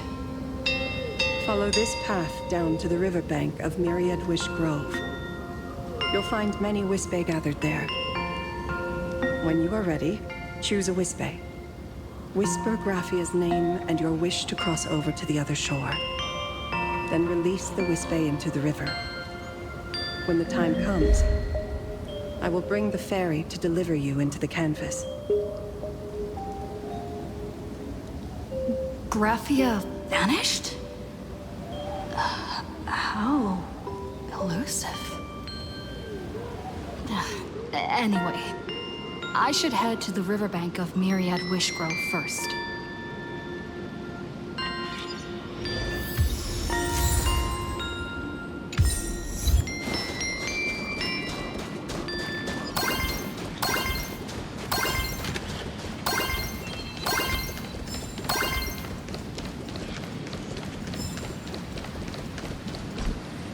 I've heard that in the same forest, giant trees will fight each other for nutrients. How about this? We just feed Shuhu to that tree in the courtyard. It would save us a long trip. Say something. Didn't know you were a forestry expert. I'm not joking. I'm serious. If the Elwood absorbed another emanator of abundance, it would likely bring about an even greater catastrophe. Right now, there is no other option besides the Veracity Husk.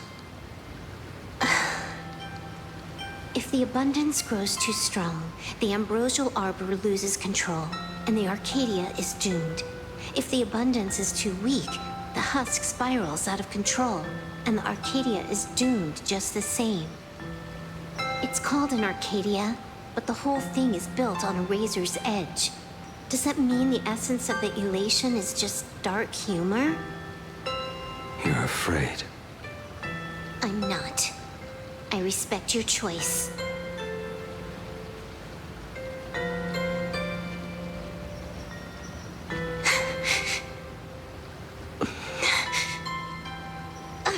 Fine.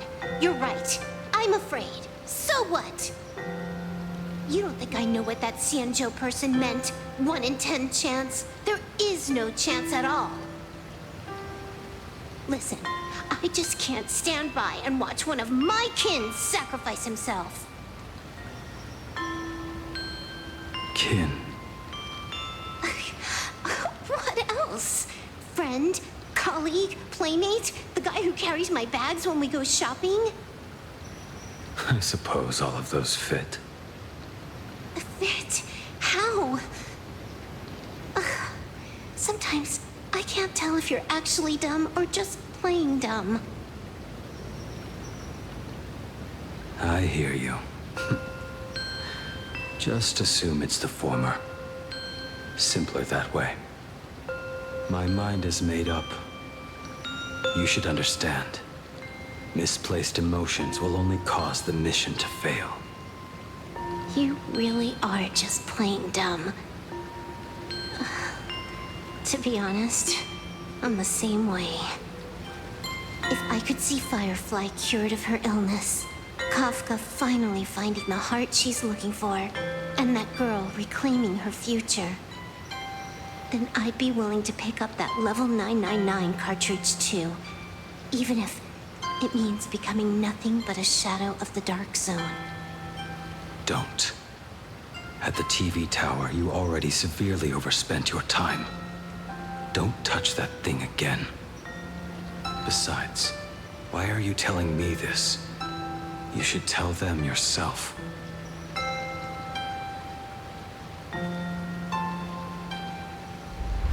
Because just like you, I'm a total, stuck-up softie. Happy now? Feel better? No. Unless you give me a sincere apology and a proper goodbye, we're not settled. Not settled. Is that right? Fair enough. Whether as Ying Xing or as Blade, my journey has reached its end. Before the final verdict, I should say a proper goodbye to my kin. Who's there?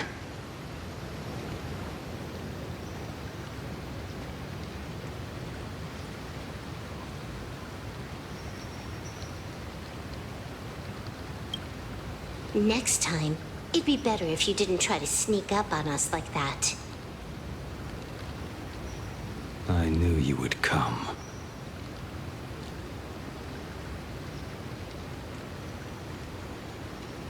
I met the legendary Graphia. She told me a way to enter the world in canvas. If we simply chant her name and release a Wispe into the river, she'll come to ferry us. A legend from 1,000 years ago. And she's actually still alive? It really makes sense. After all, you two are practically the same age. Knowing that gives me a bit more hope that you can actually make it back. Then let's begin.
Mother of Imagenesis.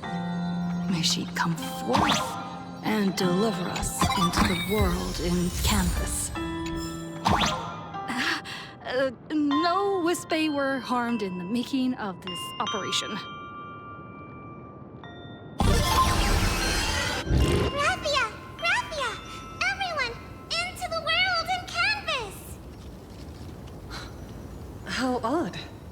This time, the visitors actually know of my existence.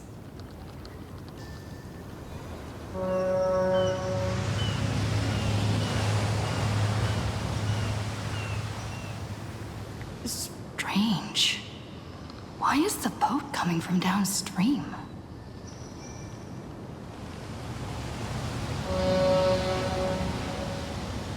I heard your call, and have come by boat to guide you across. Greetings, travelers who seek to leave the mortal world behind. It is a pleasure to meet you. Oh? Not an imagine, but someone here to settle the past and family members seeing them off? I guess so. The power of abundance. What a nostalgic scent. There is something terrifying slumbering within you. I've heard that something lies at the end of the world in canvas with the power to suppress it. Will you show us the way? Ah, I see. You are better informed than I thought. I understand. Time is of the essence. Please, step aboard. Thank you. The mountains lie distant. The waters still. And snow settles. A fine moment to bring this weary life to its end. Bring a weary life to its end. To my eyes, the power taking root within you is far from withering away. It's just a matter of time. The journey downstream is long. As is custom, I must collect your past stories as fare. I shall use them to paint the path forward, which will guide us to the other side. My past stories. I am not much of a storyteller. There is no need to weave your thoughts into a complete story. A single memory, a single breath. These too are parts of your past. Only by letting go of the past can you truly set forth with an open heart. Is that not so? Go ahead. Say something. I'm curious too.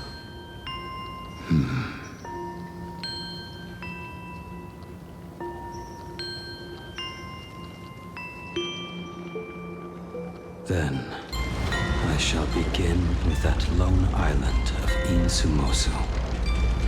It was a desolate wasteland, untouched and forgotten. Desolate, cold, the perfect place to lay the dead to rest. I planted rusted, broken blades in the wasteland as a mark of my departure.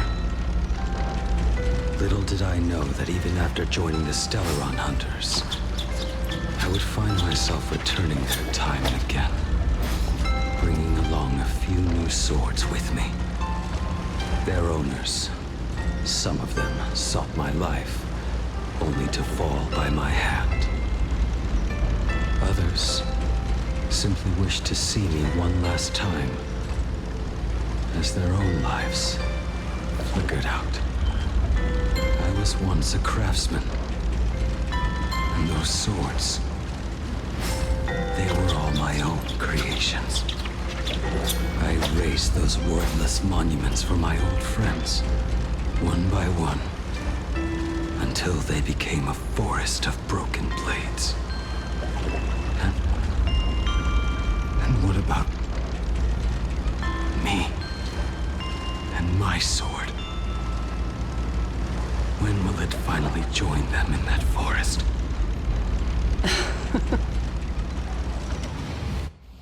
I will follow your words with my brush and paint the ideal end.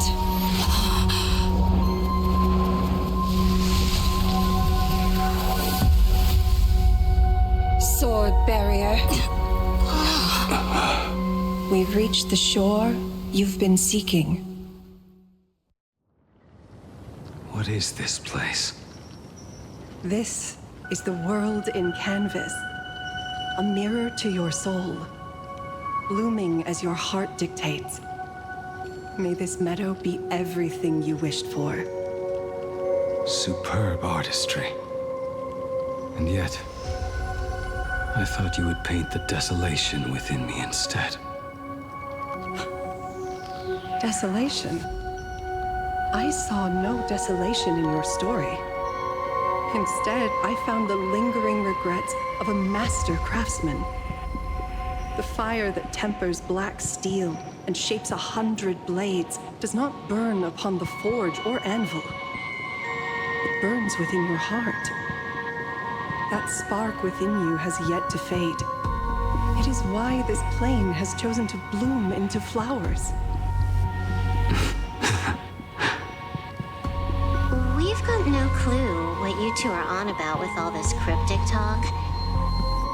But you smiled just now, didn't you?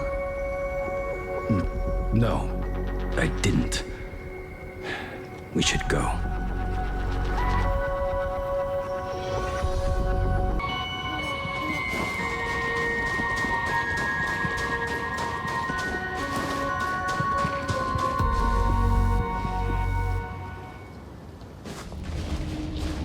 We have reached the end. That blue maw. So, this is it. Correct. Driven by the buried secrets of Ahatopia, you have come seeking liberation. And now, I have shown you the silhouette of the beast's maw. If you should find a way to get out, I ask that you swear to keep this secret.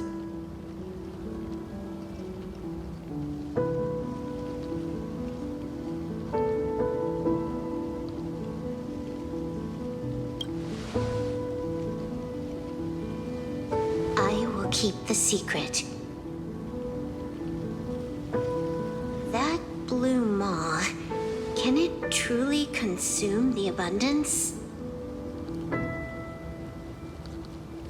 Only a beast of insatiable hunger can end a plague of eternal growth. I have stood watch in this realm for a millennium, beholding the eternal conflict where the veracity and the abundance remain locked in strife.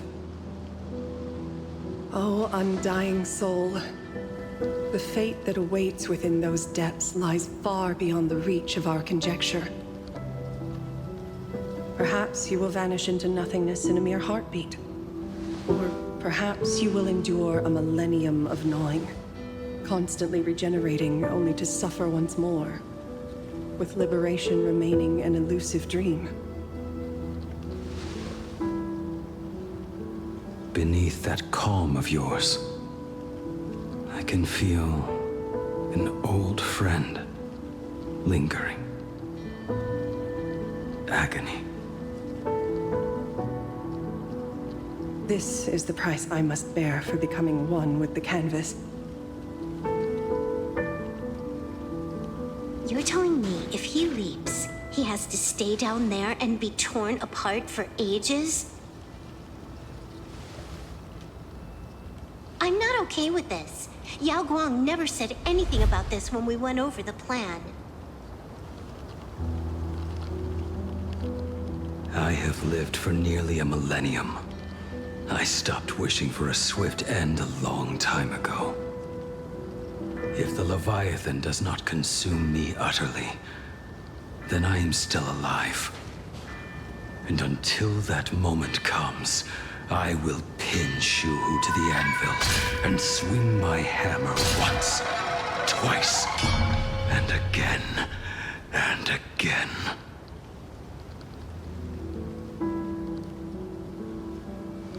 Is there really no other way?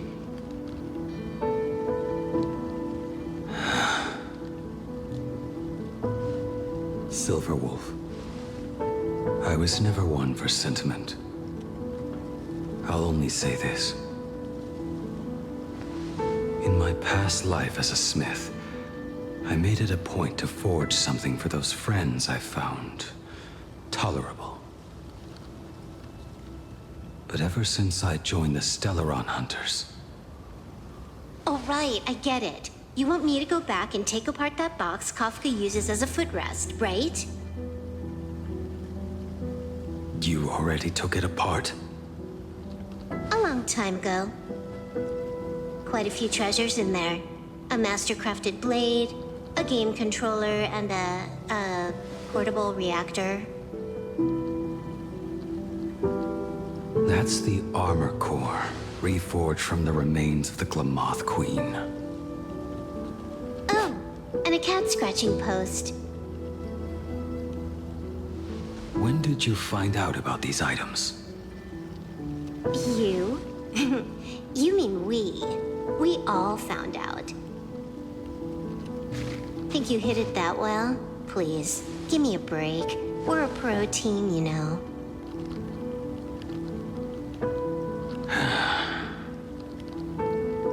Just split it among yourselves. Consider it a keepsake. Kafka should be the one saying this, but... You are the most perfect blade the Stellaron Hunters could ever have.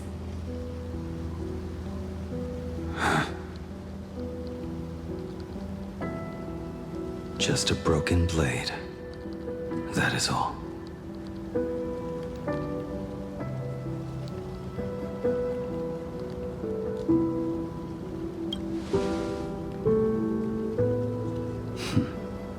You talk too much.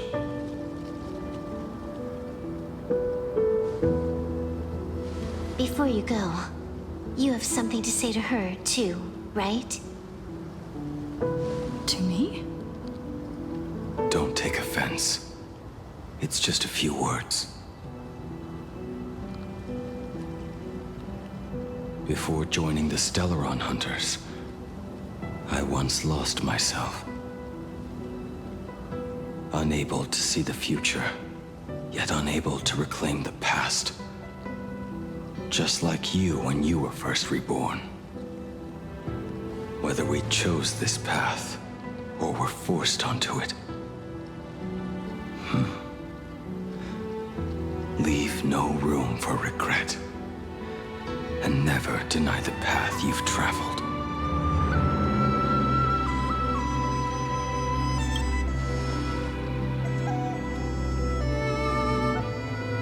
We use the script to interfere with the future. But some things, once spoken aloud before their time arrives, will never come to pass. So, I must head into this unscripted path alone, to witness that final, solitary truth for myself.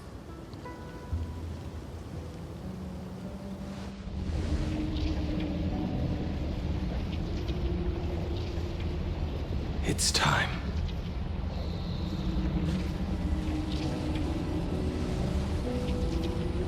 Do you still remember that passphrase?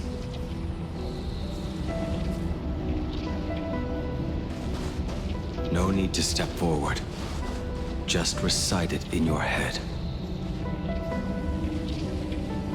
3 of a kind. True pair. Ace. Go.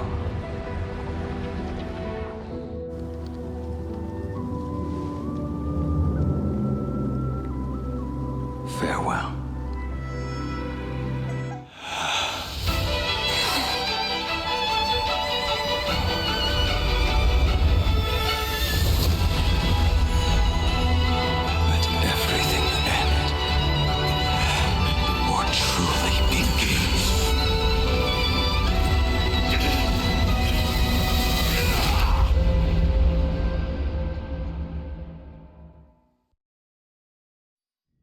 In the final moments of your life, what will flicker through your mind?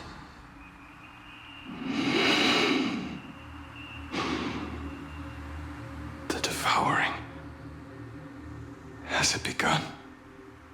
How much time has passed?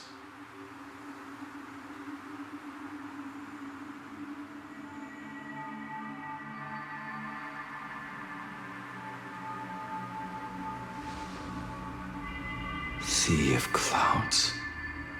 Ambrosial Arbor.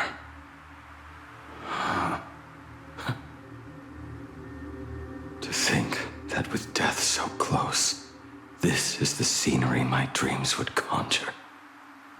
My heartbeat. It's barely audible now. Shuhu, are you still alive? Am I still alive? Finally woke up, Yingxing? Master. I am sorry. You have the wrong person. I am not Yingxing. A lad your age, yet your head is more muddled than mine. You're talking nonsense in your sleep, boy. It has been ages since we last met. Tell me, have you let your craft go to waste? Your master wishes to see what you can do. Not a sweet dream of toasts and laughter, nor a nightmare of clashing steel. Instead, it is a dream of returning to the very beginning, to confess my sins before the master who taught me everything. Typical. This is a standard issue sword I forged for the Cloud Knights, back when I first began my training.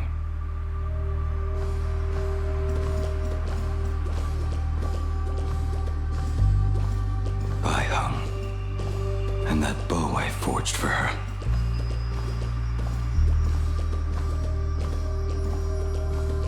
Jing Yuan's Devastator Glaive. The weapon I promised to forge for him all those years ago. The prosthetic arm and sword staff for Mr. La Mancha were works created by my master and me.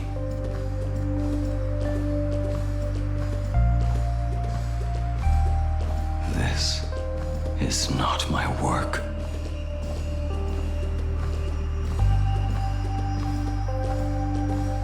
A weapon given by Yingxing to an old friend.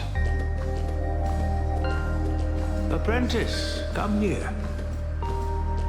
Finally. Is the end in sight?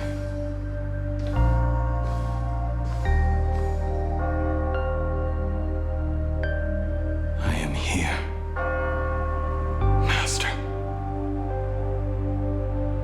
Good. I have waited a long time for you. You have seen every blade I have forged in this life.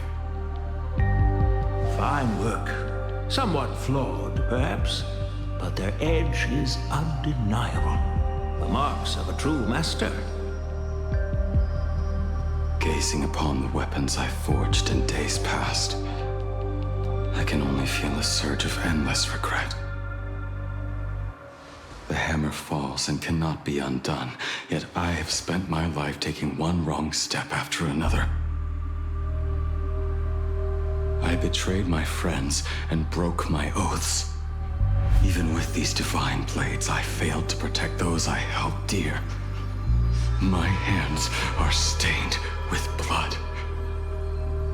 I loathe the reflection it casts back from my blade. But what weighs heaviest on my soul is the debt I owe you, Master. In this life, I fear I will never have the chance to repay it.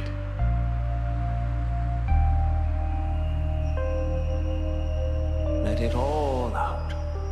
You feel a bit lighter now, don't you? But isn't there one last piece you've yet to show me?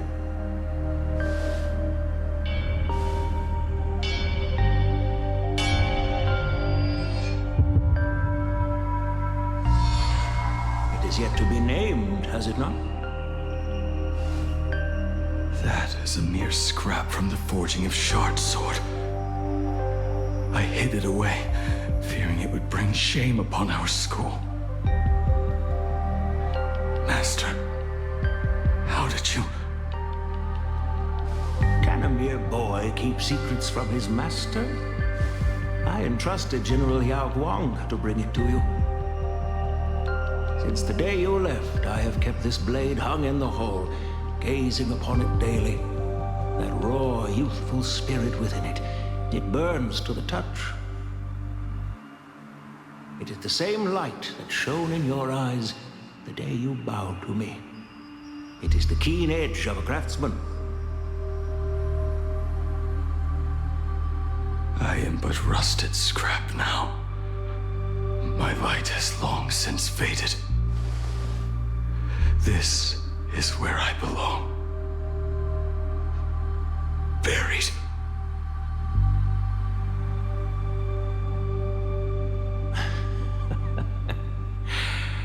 Crushed ore, old materials, rusted iron. As craftsmen, we spend our entire lives in such company. Waste not the bounty of the world, but perfect it through craft. To take what is useless, to take every failed scrap, forge it anew. Isn't that our very mission as craftsmen? Even for a life that has reached its end. A life built on nothing but mistakes. As it is with the work of a craftsman, so it must be with the life of a craftsman. Do you still remember the question I once asked you? What defines a blade?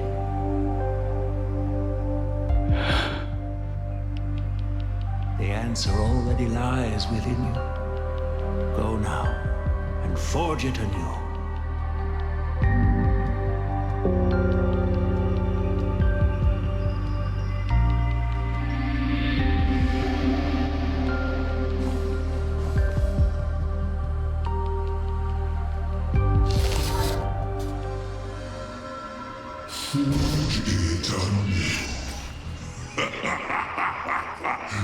Interesting. Now I wish more than anything that I could just live a bit longer. He said that back when he was nearing his end.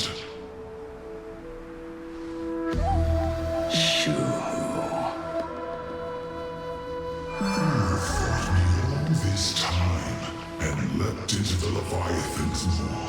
Nothing more than a bit to drag me down with you. Truly, for so long as a single soul in this vast world prays for abundance, I shall return to bestow my grace. I have come in answer to your prayer.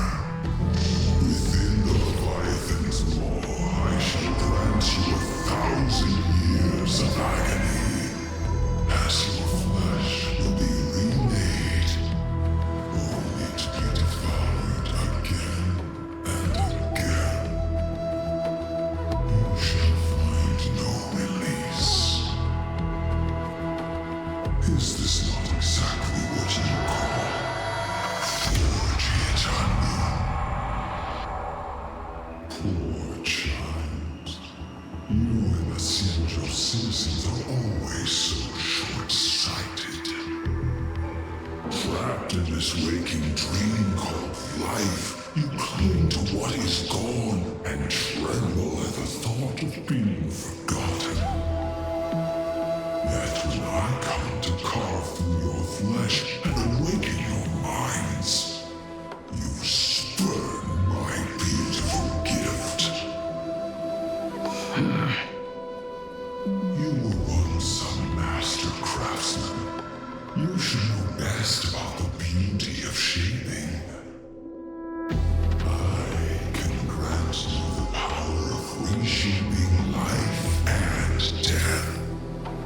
Bringing those you loved and lost back to life.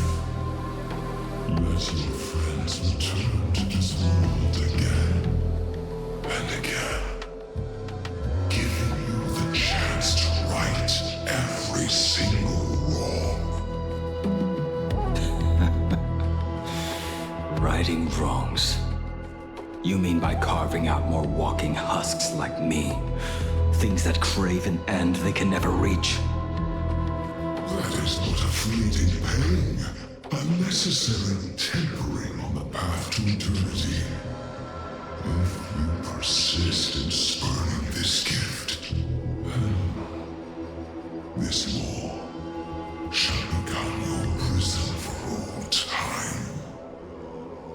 Your body will churn for millennia, caught between being digested and reborn. Every inch of your flesh will remember the agony of being ground to pulp, until your very will dissolves into nothing, leaving only a hollow husk that can cry out my name. Are you done talking? Do you truly believe that I am the only prisoner here, Shuhu? You are the one bound most tightly by your chains. For so long as a single soul in this vast world prays for abundance, I shall return to bestow my grace. You are nothing but an echo of them, a slave trapped within your mission of compassion. You mock our obsessions. You are Yao Shu's most pathetic prisoner. Are you trying to provoke me? No. I am pronouncing your sentence. I never dove into this abyss for the sake of a mutual end. I came for forging. As long as you cling to life, you must keep reshaping this body to fight back the gnawing from the veracity. And that struggle is exactly what I want. Let the maw of this Eon husk be the furnace. Let our undying flesh be the iron. And let death, 1,000 times over, be the hammer. Right here, I shall forge and recast you again and again. Not to destroy you, but to create a cage that can hold you prisoner for all eternity. And the thorns of this cage shall forever be aimed at that savior who branded you with your mission. Yao Shu, are you ready to turn your vengeance against your god?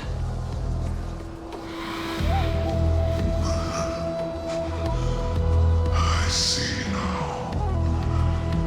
So, this is how you forge it anew. Very well. Let us see how this duel between the condemned unfolds. This forging within the furnace.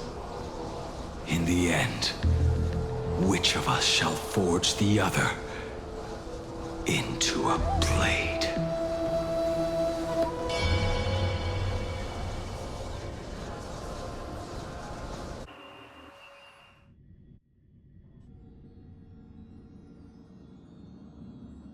When reunited with family after a 15-year separation, 22% of organic life forms will weep and embrace, whereas 59% will exhibit indifference or outright rejection. Yet, choosing to conduct a covert investigation instead is entirely unheard of. You harbor suspicions regarding Mr. Ryusuke. Why is that, Miss Himiko? Before Star Rail Fest began, I stopped by his office to look for the family's records on the Phantom Moon games. Out of concern, or perhaps curiosity, I leafed through his portfolio. The artwork was magnificent, with each piece serving as a microcosm of a different planet. That was when it suddenly dawned on me. 5 of the worlds he captured in these paintings are now gone. Lost to the fires of war waged by the Antimatter Legion. Just as you suspected, Mr. Ryusuke's travels have been highly suspicious. In the year 1969 of the Arcadian calendar, he traveled to the Delcor Ring to sculpt a statue for the Doctors of Chaos.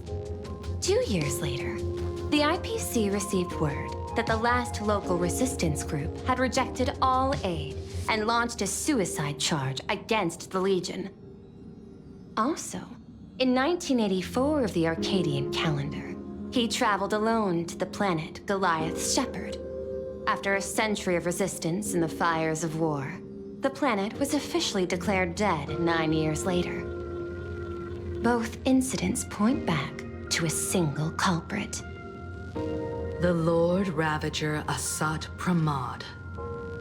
However, there is also evidence suggesting that Mr. Ryusuke was still in Plain Arcadia when Asat Pramod appeared. Additionally, the IPC recovered a commission he received.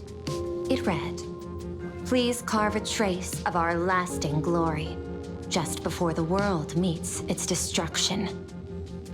He accepted the commission, even though he knew the Legion had surrounded the planet? Legends of the Graphia clan abound within Plain Arcadia. To this day, many believe the Weathering Curse is a scar seared into your very bloodline from Graphia's struggle against the Legion. Conjecture.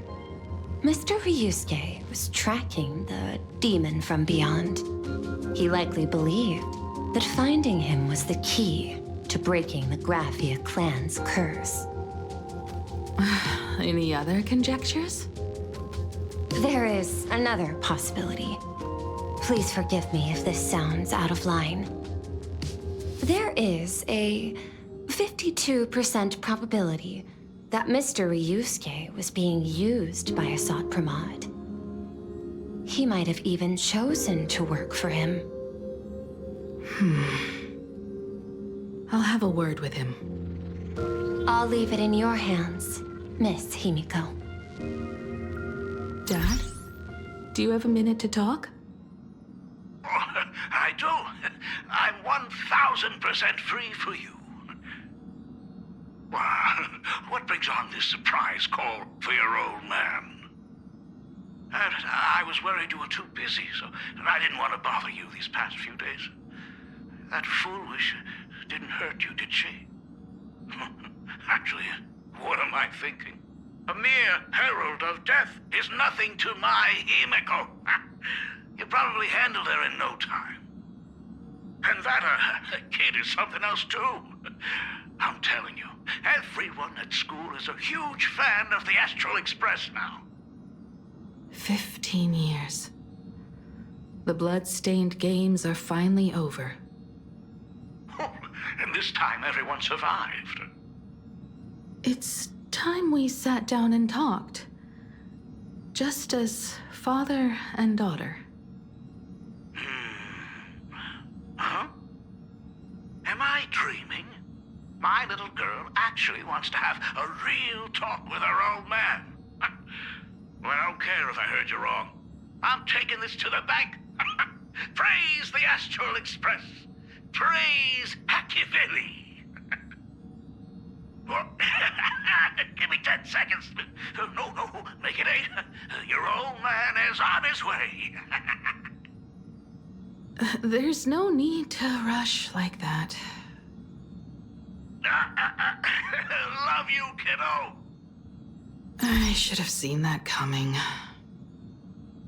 Himiko, open up. It's your dad. Himiko, come over. Tell me more about this.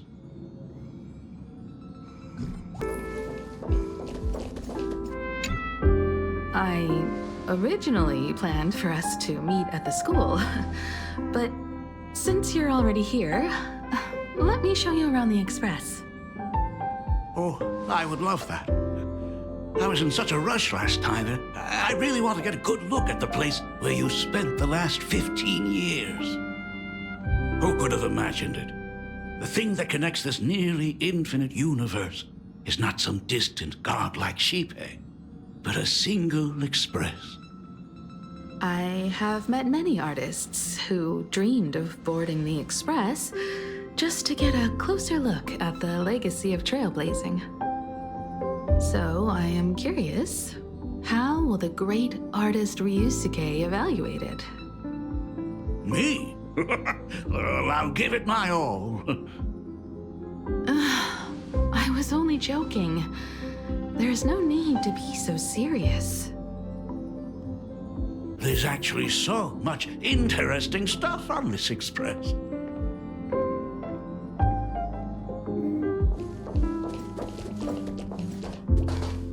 This table is kind of different from the others, isn't it? I mean, they all look alike, but this one doesn't seem authentic. A lot of old furniture was destroyed when the Express crashed. Pom-Pom and I spent quite some time picking the right replacements. Ah, out with the old, in with the new, huh? Well, the Express has been running for years, so it's only natural to have to patch things up every now and then. You must have had a hard time keeping it running. It's not that hard. I'm used to it.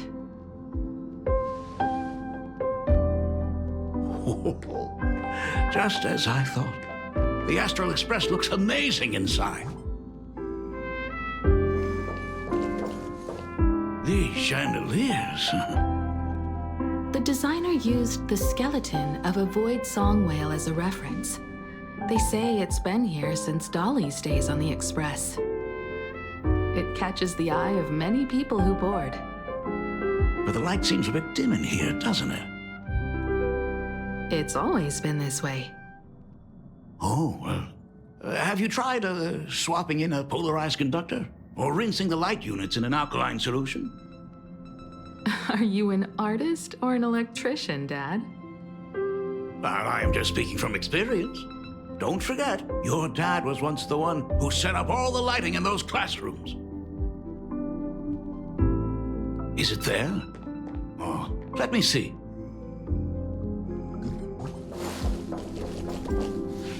It's bigger on the inside. Oh, the phonograph also has music from all sorts of worlds, just like the versions I've heard before. Oh, it's a shame I didn't get to see the legendary infinite ice cream machine. Dad, you actually believe something like that exists? I thought only kids would fall for it. A long, long time ago, such a thing did exist on the Express. When the Express passed the desert planet Talon, Granholm left the machine there. Now, it has become a popsicle planet. Conductor! Long time no see. Your fur looks a lot smoother than last time. Really? Thank you very much. Hey, my daughter Himeko finally opened up to having a heart-to-heart with me. What a special moment! Pom-Pom will leave you to it then. They say family is one of the most precious treasures. Pom-Pom believes we should cherish them. See? I told you. This time, Dad wins.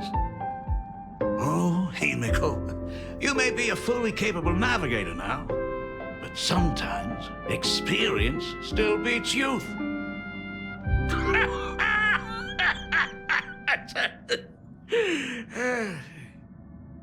Aren't you tired of talking non-stop? Are you actually worried about me? Oh, I am so touched. Perfect. I'll make you some coffee. Huh? Huh? Ah, well, might as well swing by the meeting car to say hi to that, Intellitron buddy.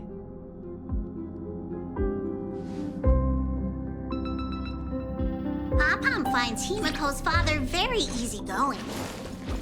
Himeko, come on. Let's walk together.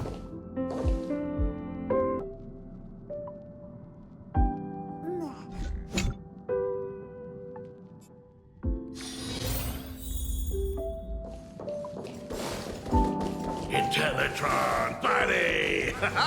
Long time no see.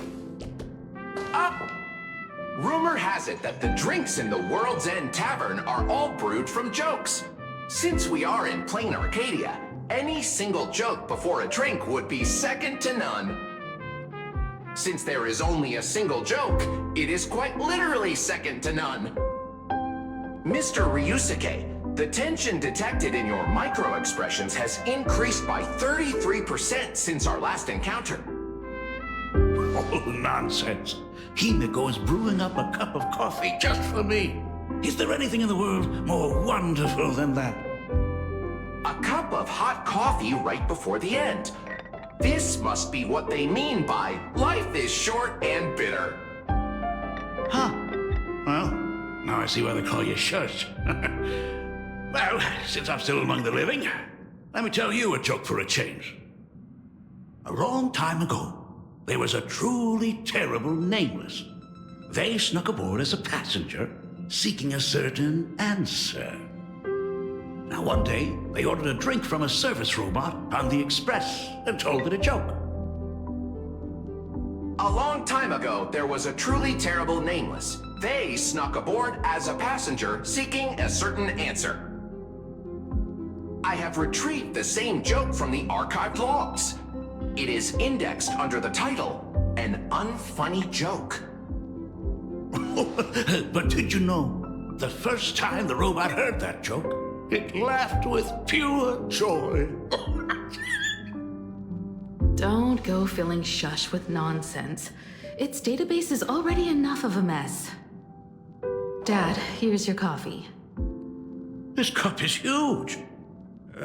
Himeko, tell me, are you still holding a grudge against me?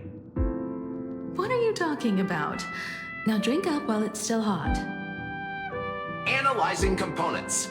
Results show coffee concentrate, Heldoran butterfly scales, a species of fish from a gas giant, trace amounts of iron particles, and various other unknown substances. Mr. Shush, you must be exhausted after telling all those cool jokes. How about a nice hot cup of coffee to warm you up, huh? My inspiration circuit is vibrating. My radar indicates that the conductor requires my immediate assistance. Good luck, Mr. Ryusuke.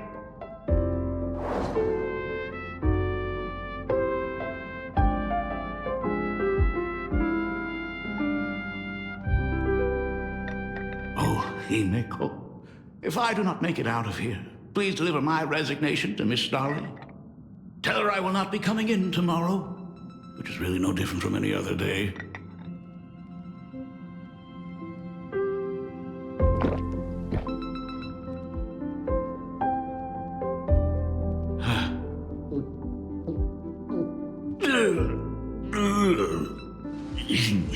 The coffee tastes like heaven.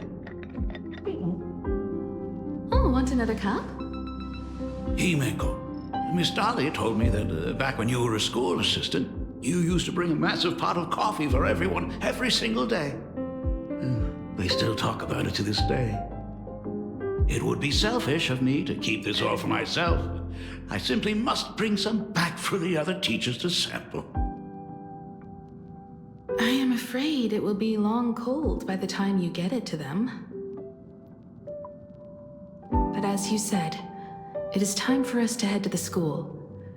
We must return to the source of all these tragedies and put an end to the blood-stained games. Are you truly ready to say your goodbyes? We can stay a little longer if you like. We still have plenty of time. We should go now. I have been ready for 15 years.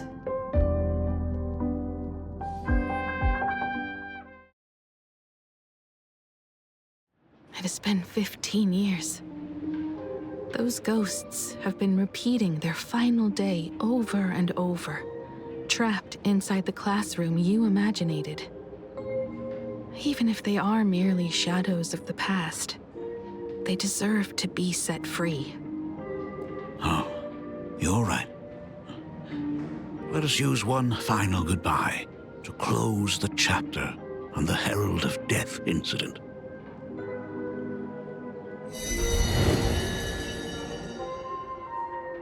Senior, you are back! We are all waiting for you. Sorry I'm late, everyone. It's okay. Thank you so much for coming. Himiko, we don't have enough time for the lobby. Could you please use your amazing Imagenesis skills to decorate the stage for us? I am begging you. Mia, stop bothering Himiko all the time. If you and the others hadn't slacked off on the rooftop, we wouldn't be in this mess right now. But the school anniversary is tomorrow. If I do not get this done, Ms. Dolly is going to skin me alive. You should start by tidying up those ribbons. Once we are finished with the classroom, we will all come and give you a hand. Hey,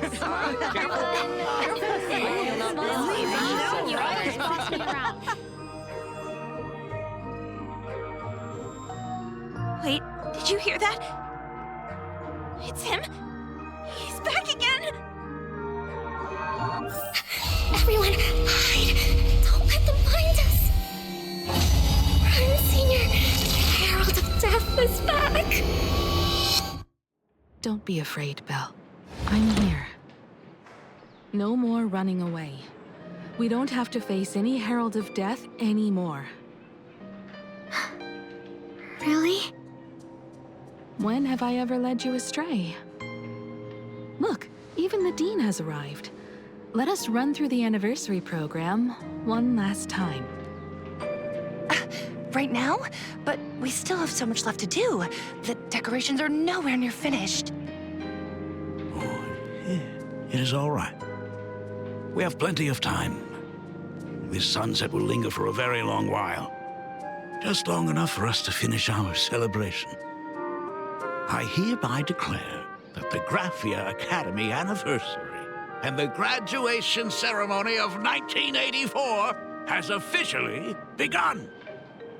Since the other grades are not with us today, we shall keep the proceedings simple. According to our school motto, every student must truly understand their purpose before they depart from these grounds. Students, have you all discovered who you wish to become? Why so serious? It's only a rehearsal. Well, in that case, I'm going to be an artist. And not just any artist. I will be even better than you, Senior.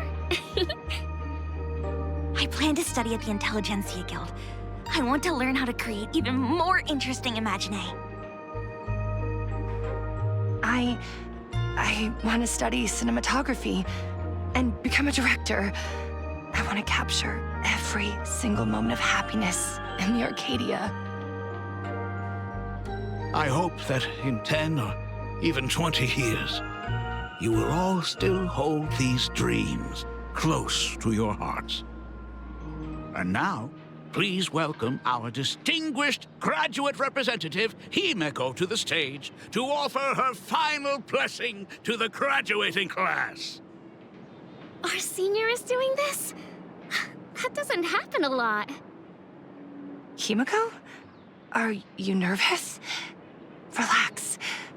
Give us a smile. I do not know what to say on an occasion like this. All I know is that this is a comfort the living leave for themselves.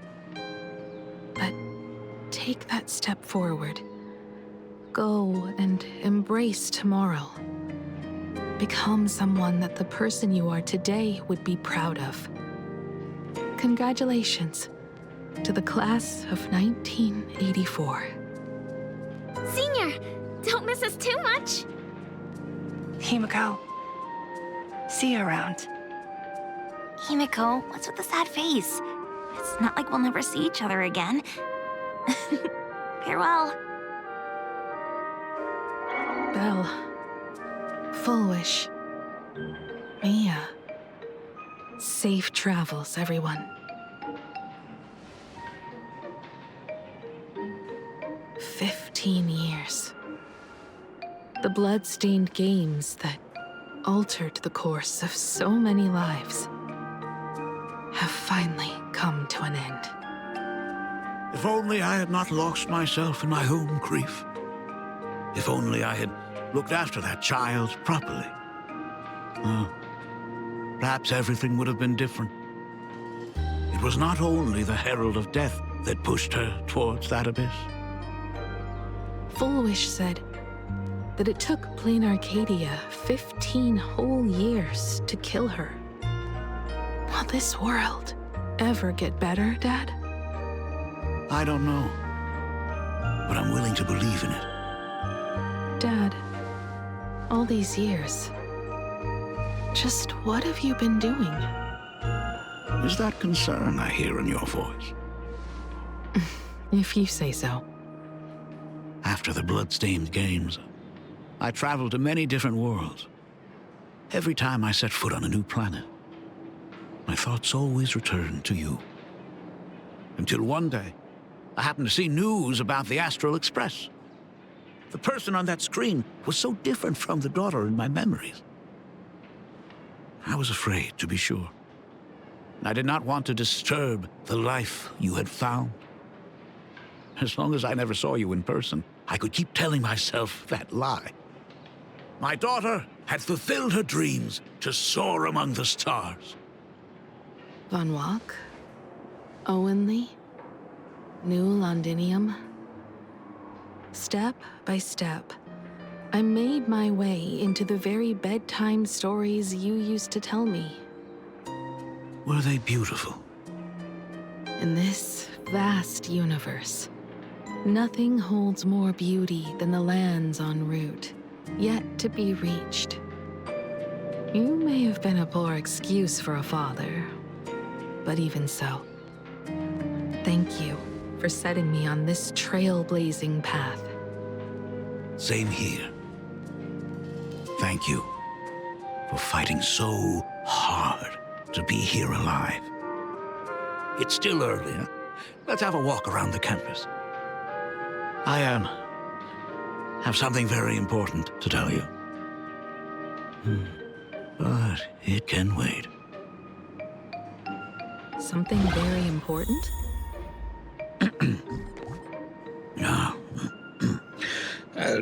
Give me just a moment to gather my thoughts.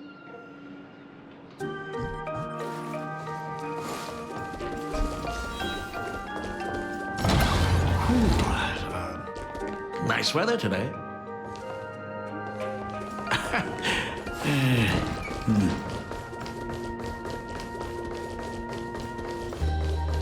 Let's go downstairs. Oh my God, it's her! Hey, my dad! Oh my gosh, I'm such a huge fan of yours! Oh, go on. Keep those compliments coming. I could listen to this all day. Senior Himiko! Oh wow, she actually looked at me! Her navigator aura is incredible!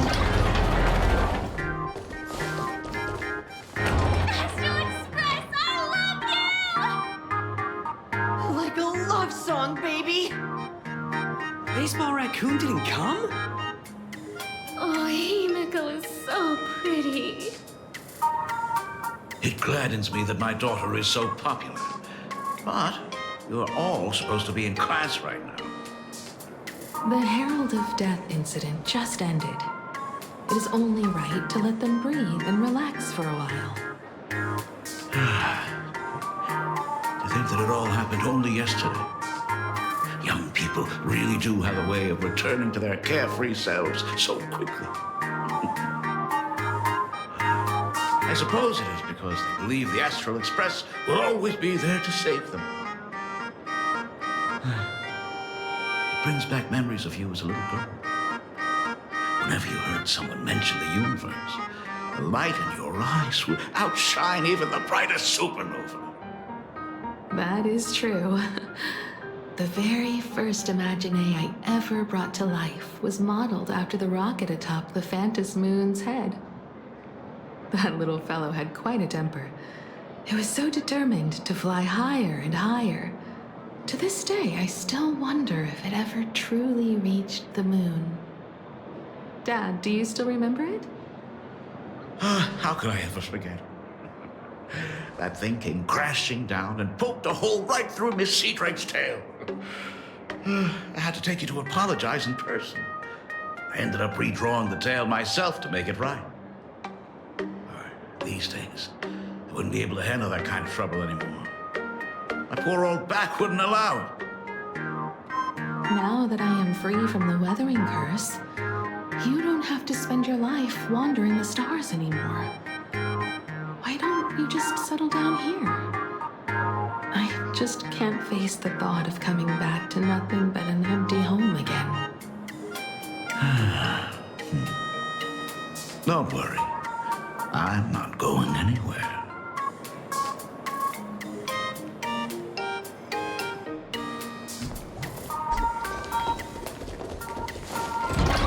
The Genesis classroom is ahead. Ms. Dolly? She might have taken the day off. I never noticed it before, but on closer inspection, this classroom is so much bigger than it used to be. It must be because of that incident. As the culprit behind it all, you haven't forgotten, have you? Of course. Well, since I couldn't get you onto the real Astral Express back then, I figured drawing you a substitute instead would be easy enough. The principal himself imaginated an express and went tearing across the campus with his daughter in tow. It even made the front page of the dual-mentioned city news back then. Looking back, you were always such a bright and spirited girl. Which is why I encourage you to reach for the stars. When the weathering curse took hold, did that dream only end up weighing you down? If it weren't for those dreams you gave me, I wouldn't be the person I am today. I'll never forget. Whenever the weathering curse flared up, you would always sit by my bedside and hold my hand, telling me the stories of Sir Camor. That was always your favorite. Whenever your fever refused to break, you would cling to my sleeve, just wouldn't let go. So, I would start from the moment Sir Camor invented the diving device, and go all the way to the second voyage of the Interstellar Explorers. Like clockwork, right about then, you would close your eyes and drift off to sleep. Yeah, that was the first story you ever told me.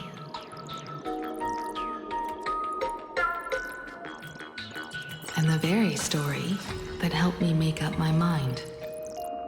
Even if I could never leave this place, if fixing the Express meant sending just one soul to the stars, that would be enough for me. Yet before I knew it, I'd already traveled far beyond anything I ever imagined as a child. I think I understand how you felt back then. Perhaps one day, I'll set down my duties as the navigator and come back to this place too. What about the Astral Express? A crew of the most incredible nameless will keep the Express sailing on. Like a teacher watching their student, or a father his daughter. I understand that feeling. And your dad will always be here at home waiting for you. So, what is this important thing you need to tell me about? Yeah. That important thing. Dad, are you hiding something from me? I knew I couldn't hide it for long, Himiko. I am sick. What? This isn't the right place for this discussion. Let's go to my office.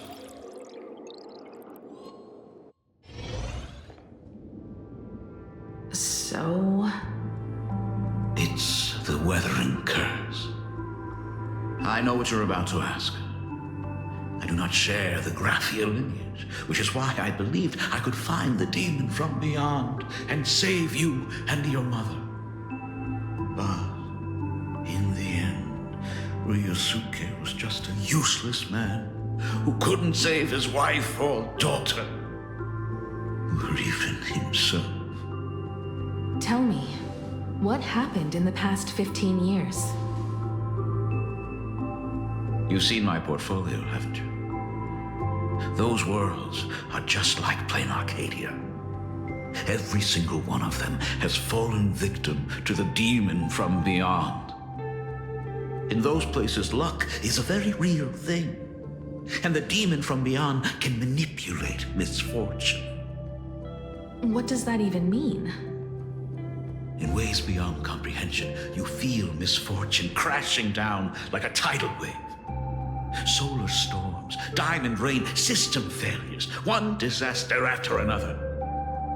But if you make it out alive, bizarre strokes of luck come swarming back to you. And so the cycle repeats, washing over the world, tearing it apart.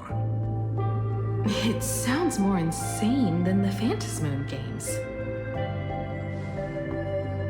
The universe is sheer madness, beyond all reason. I survived over and over, yet my body has become as fragmented as Graphia once was. Is this his way of torturing the rebels? I don't know. But by the time I realized it, there was no escape. Why didn't you tell me earlier? I could have reached out to the IPC's doctors. It's no use. I've been chasing after him my whole life. I know him better than you do. Himiko, remember when you first learned to paint? I told you then why we must paint the beauty that we see. Because the ugly, the despicable, and the cowardly, they endure forever through evasion, like beasts driven by survival. Beauty remains ever fleeting. Just as heroes find their end in sacrifice, and stars dissolve after they shine, humans have surpassed their animal nature. We face our pain and our end to win a dignity that the vast universe cannot ignore. So we must capture what is noble and bright to show that such things truly lived. As for the barbaric and the low, they will endure regardless, needing no witness to their existence.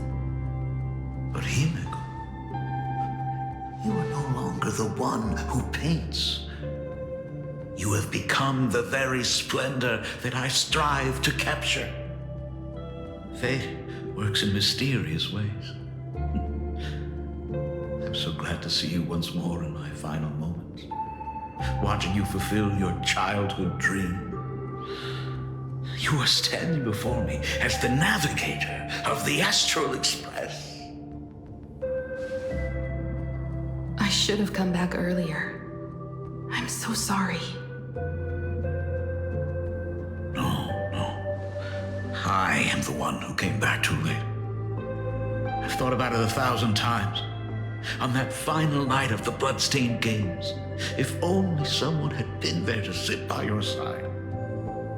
After everything, does this tardy father still even deserve to hear what his daughter wants to say? If you're willing.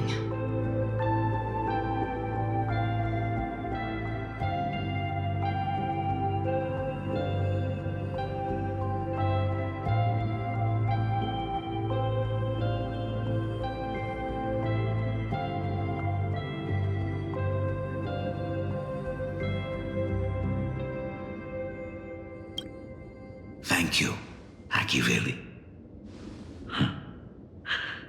Thank you, Himiko. All of this happened after you went away. You were jumping from one job to the next, and for 4 long years, I had heard nothing from you. During those 4 years, I found the stranded Express deep in the canvas world and kept trying to repair it.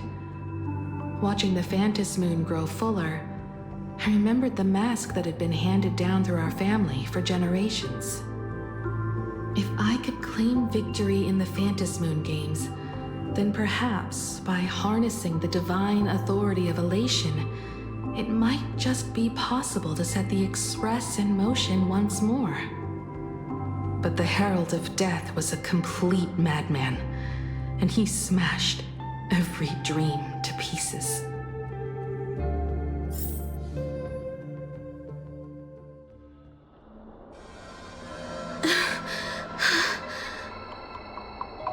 These bloodstains.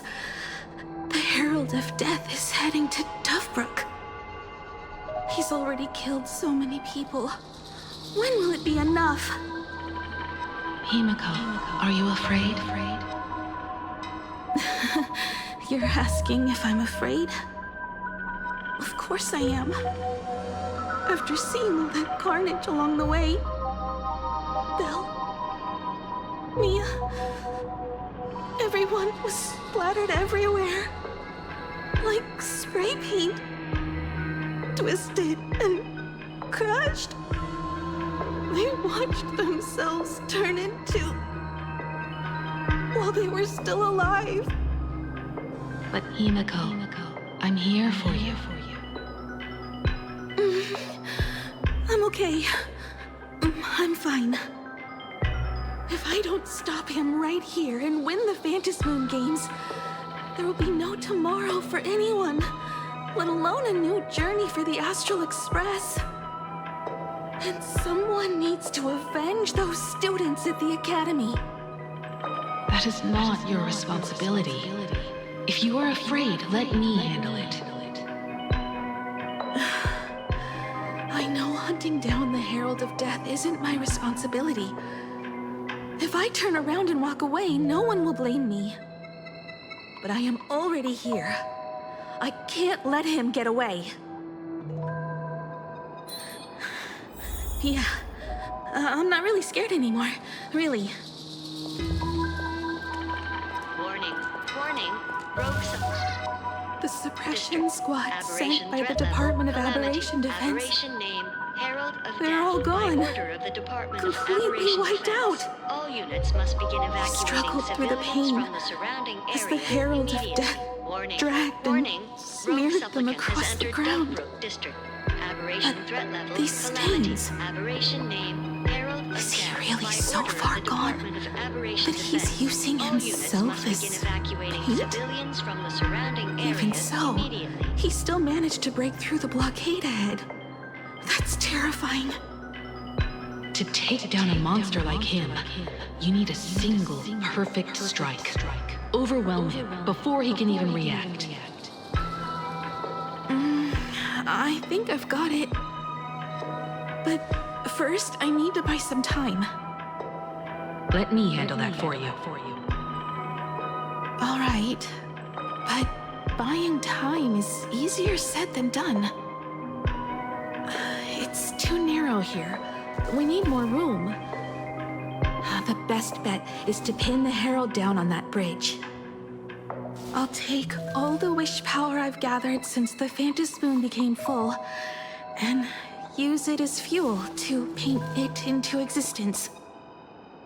The sheer destructive force unleashed from creating a massive object will break him and leave him completely incapacitated. But by doing this, even if we defeat him, you would be giving up any hope of winning the Phantasmoon Games. Yeah. By burning all the wish power, I will be forfeiting my victory. But even if I did win the games and restart the Express, what would happen to this city? To my friends, my teachers, and everyone else? Where would they have left to go? To set the Express in motion with Aha's power, while standing by as innocent people are slaughtered by monsters? To soar into the stars while turning a deaf ear to the screams on the ground? Someone who does that has no right to call themselves a nameless. Oh, I knew I should have stuffed an orbital cannon or a molecular saw into the case, using that bigger on the inside Trailblaze tech, just like the Astral Express. Remember that for the future, then. Right. When this is all over, I will have to give it a try. Another body.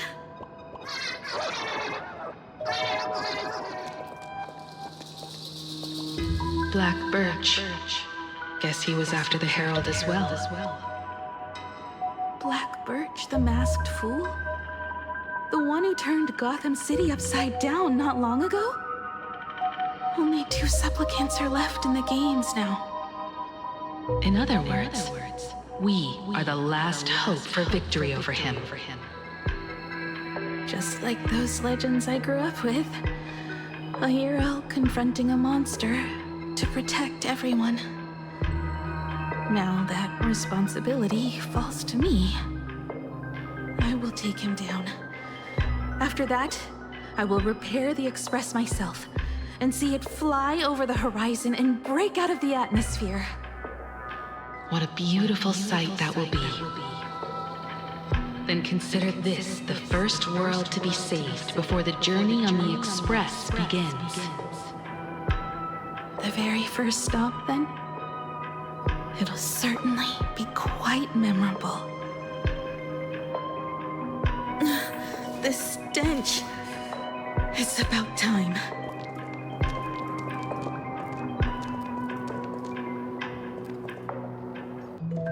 So exquisite!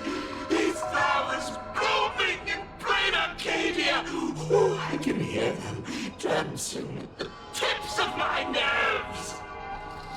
What is that? You say this is not enough? Still not enough! I need more pigment! I will mix my colors with screams of terror and pray for the catecholamines to drown me! Department head, I shall show you the error of your ways! This flesh is the culmination of life! Its own king is right here! The giant tree running through our heartopia! I shall become her! We will be as one! No, I will surpass her. I will devour her and become the one and only existence. Another new shade, dazzling, shattered crimson. Are you perhaps the color I've been missing all along? Step into this masterpiece! Become one with me and lay the final cornerstone for the future of human evolution!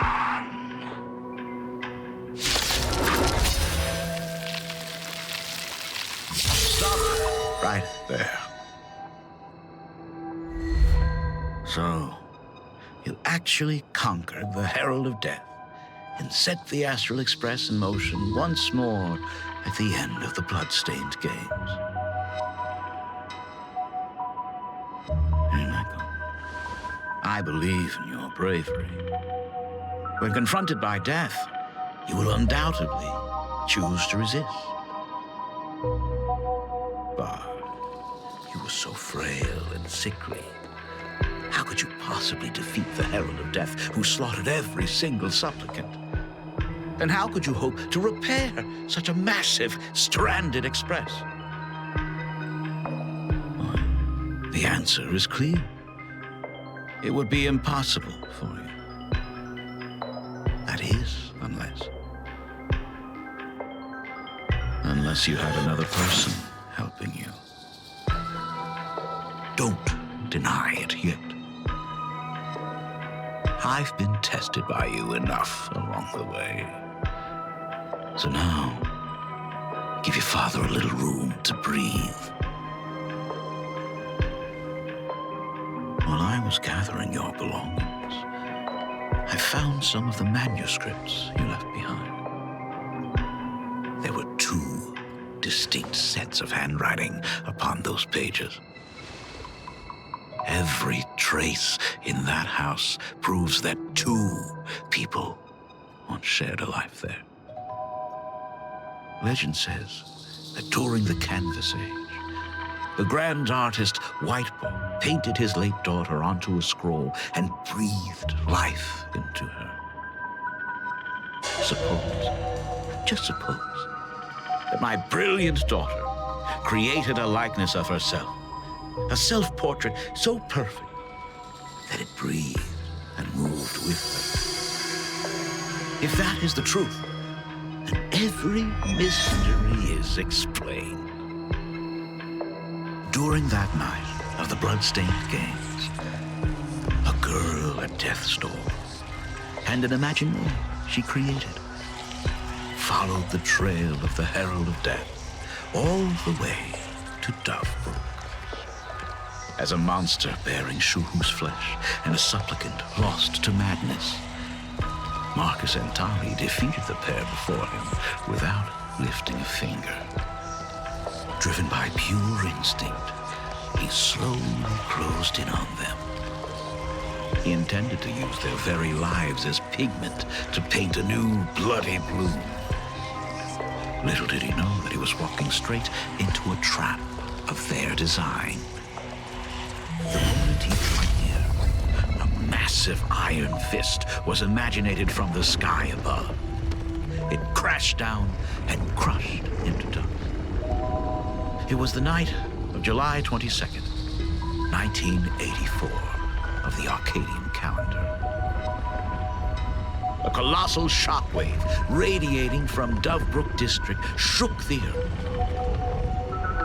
As the dust settled, a strange urban legend found its way into every corner of the world.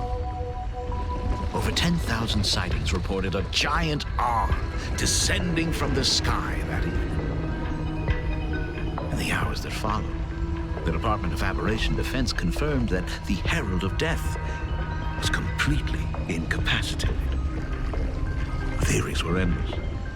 Was it a divine act by Yaha? Or a weapon built by the IPC? No one knew for sure. Yet the silhouette of that giant remained etched in every mind as a testament to heroism. It was just an arm. Yet beneath the brush of a girl who yearned for the stars, it became an extension of humanity's reach.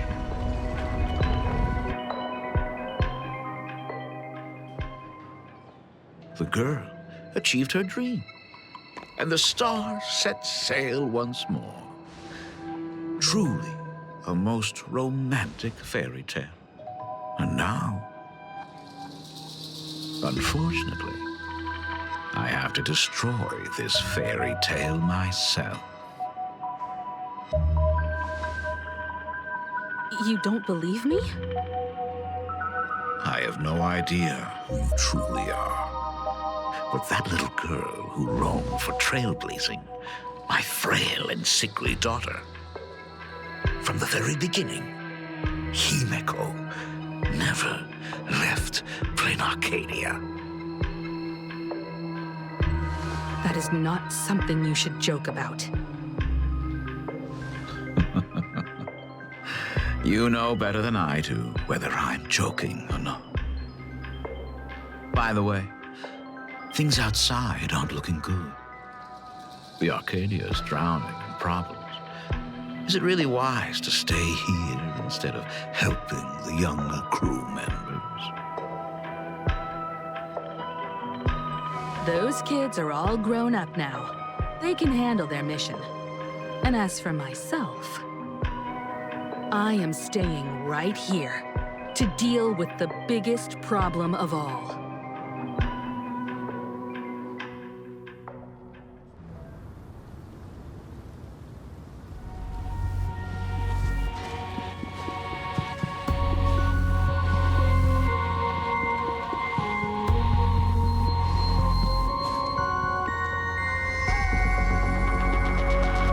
Are you intending to stay here until the outcome is revealed?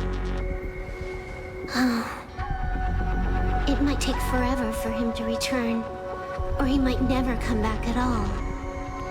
Or maybe, if I just complain and say, I wish Blade were here, he'll just show up. Anyway, it was his choice. We already said our goodbyes. Thank you for staying with him until the very end. Now, It is time to deal with your matters. Gray-haired girl, you seek me out with her token in hand. What is it that you desire?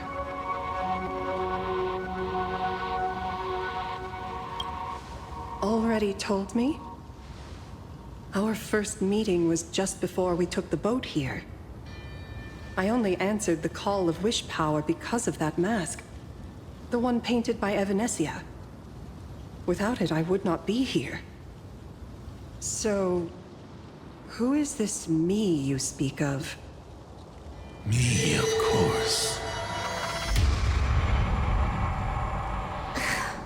Not you again. A meanie will always be a meanie.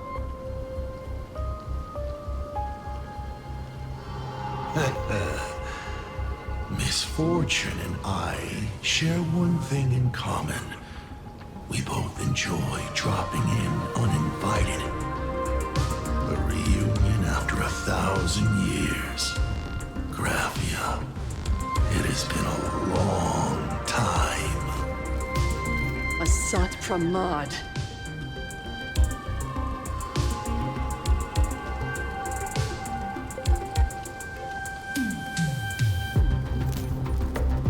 Back at Ingford Hermitage, what you heard was only half the story.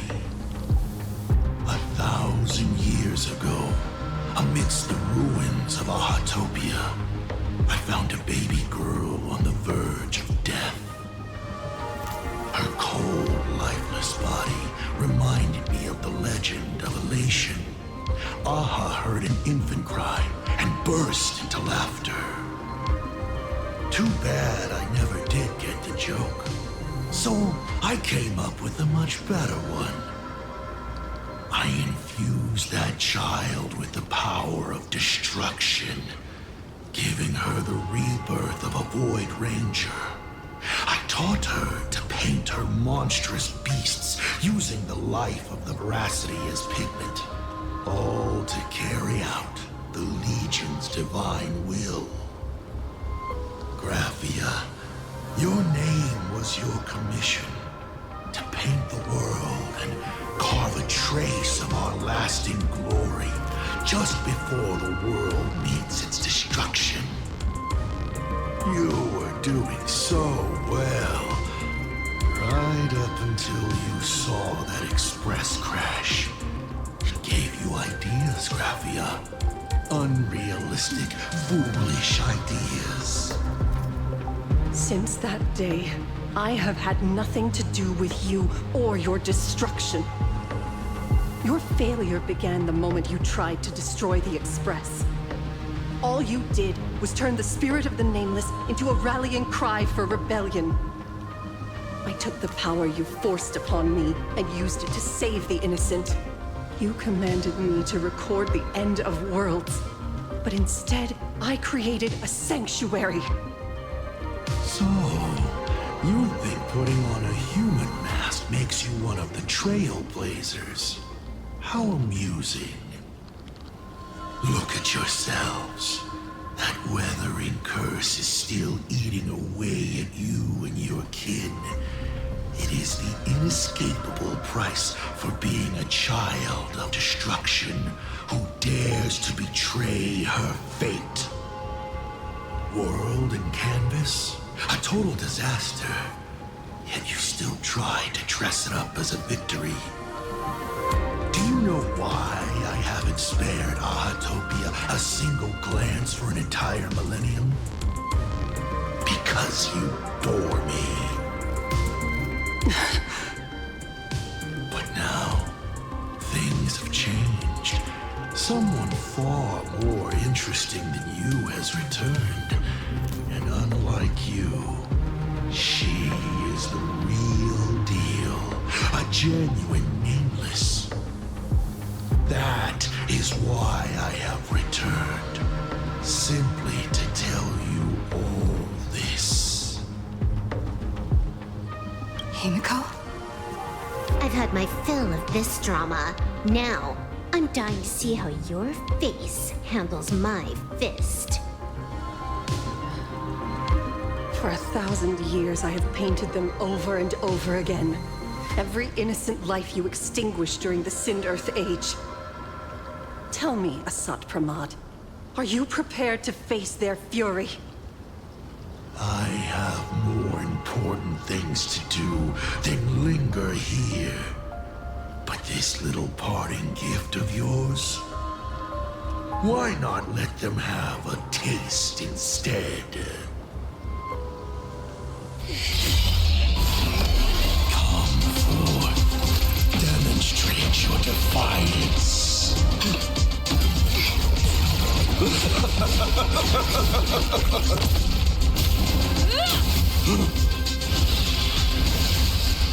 Is it over? Watch out! Pity. Such a clean strike. But the odds of success are 0.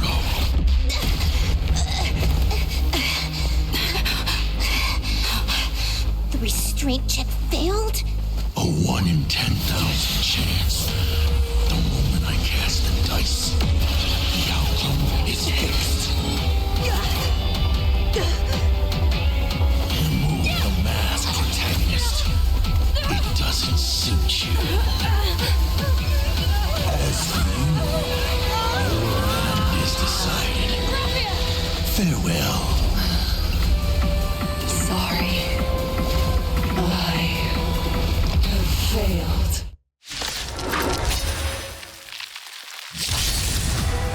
Minions of destruction! I will drive you all from this world! We must force her back to her senses.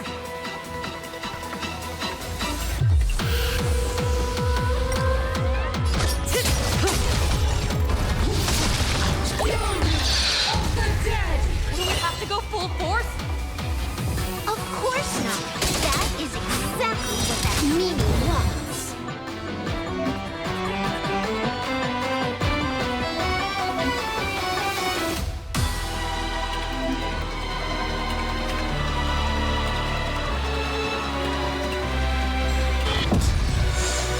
Free will, or was it fate? Still water.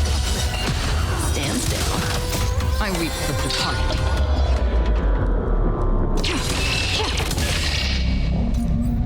It did not fall.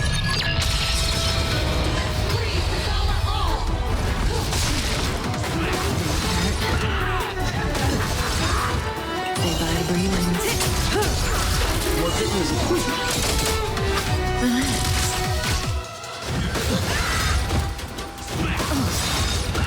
Good times. Time to say bye. Boom. Stand still.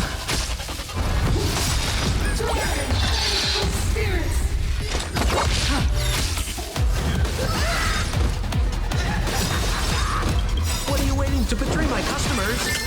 I charge extra. It's nothing. May as well kill them all. Relax.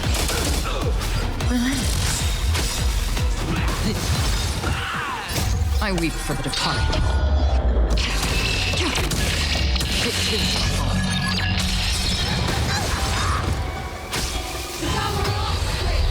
Fight for me!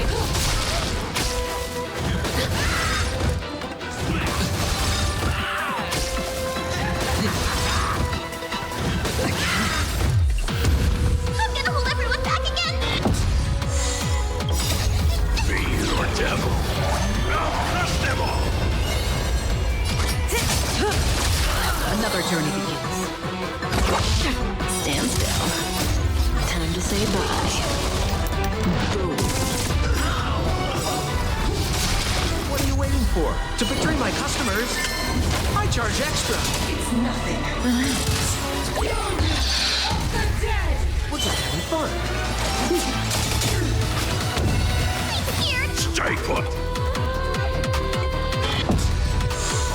Say bye to breathing.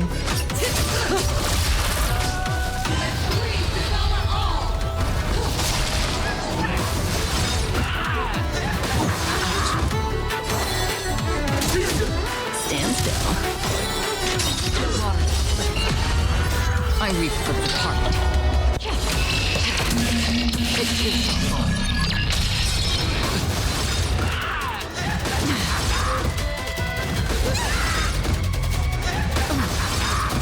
Cut in the net.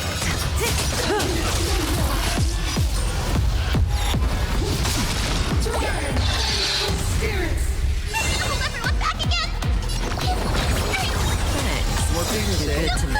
Beast or devil? No, crush them all! Good times. Time to say bye. Boom. Relax. What are you waiting for? To betray my customers? I charge extra. Stand still.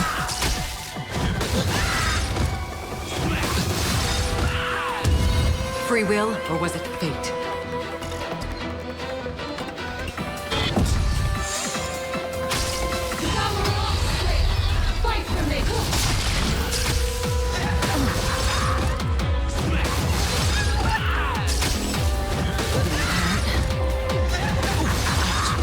May as well kill them all. Stay put! We're just having too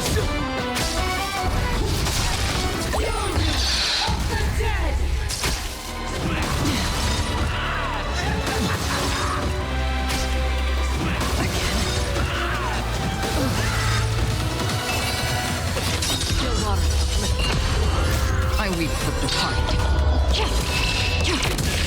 It's his fault. Say bye to breathing. More business, eh? Stand still. Time to say bye. Boom. It's nothing. Don't worry, it's just a script.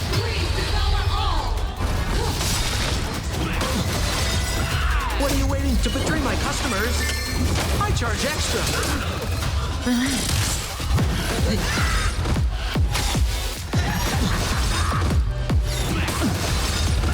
May as well kill them all.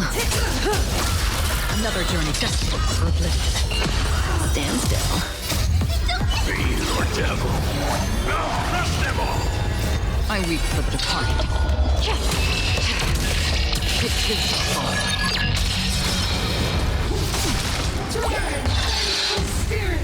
We're just having fun.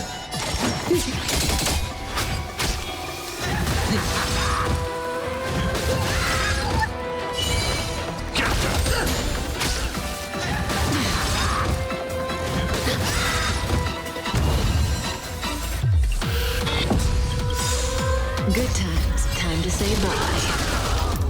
Boom.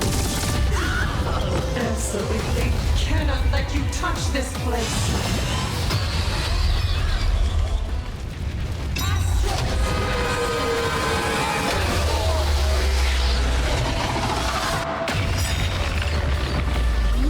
Finish this fast and catch up to Asat Pramad. Looks like I have to use level 999 one more time. No need for that. If a sword is needed, let it be mine.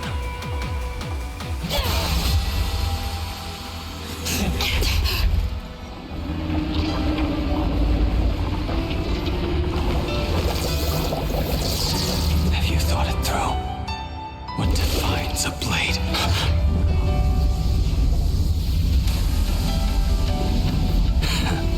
The sharpness that endures after all has worn away.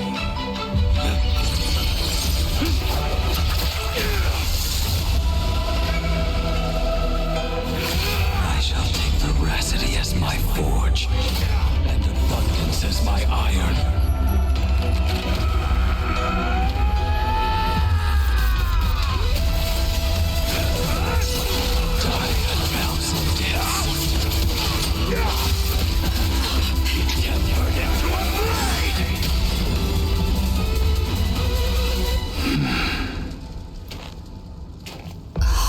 What? Not even a welcome back? More business, eh?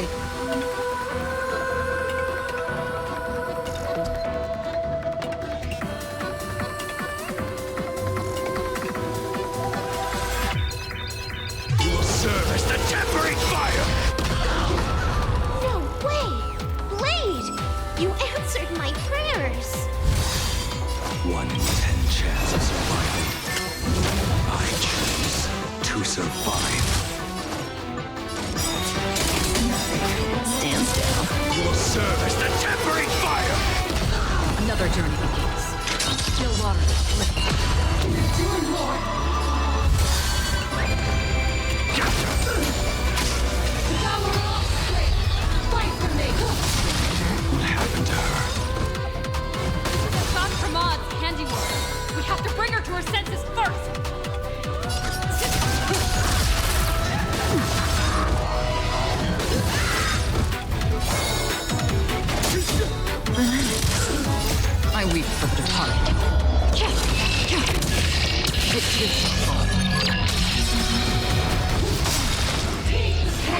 Good times. Time to say bye.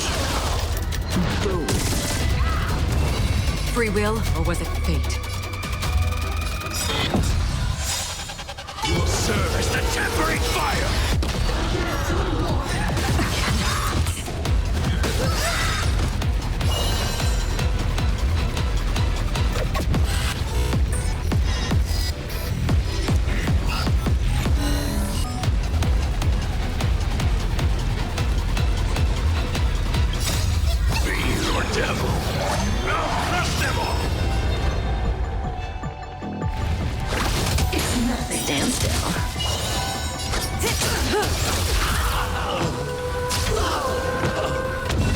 Just having fun.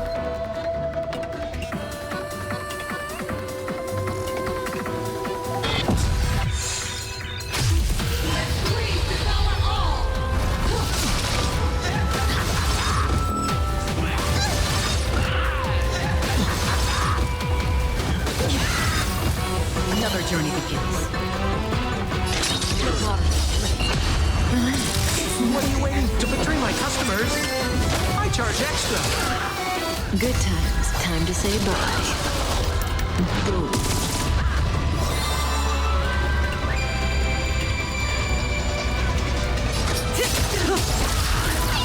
Stay put! Don't worry. You'll serve as the tempering fire!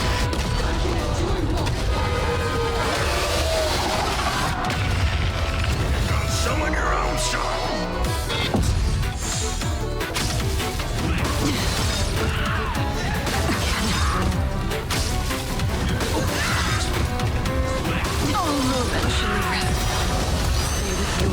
May as well kill them all. Fight for me!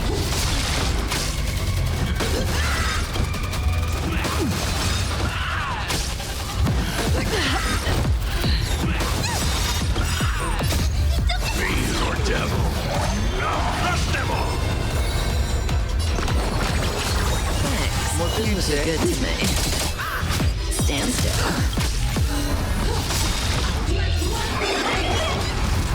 Say bye to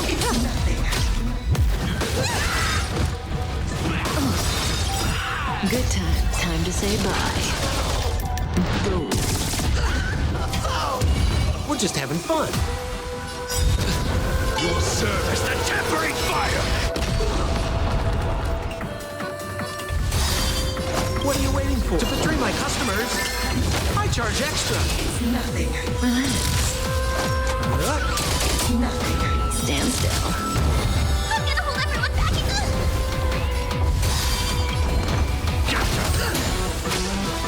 Please devour all!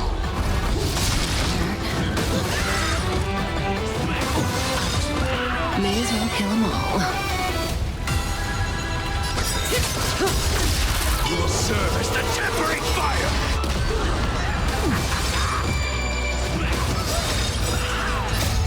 Fiend or devil? Crush them all! More business, eh? Good times. Time to say bye. Boom. Relax.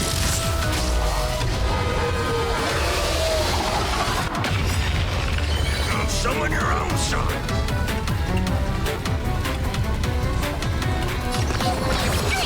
I owe you.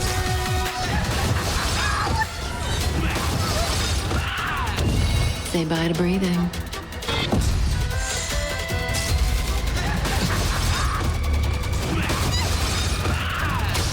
Devour all! Fight for me!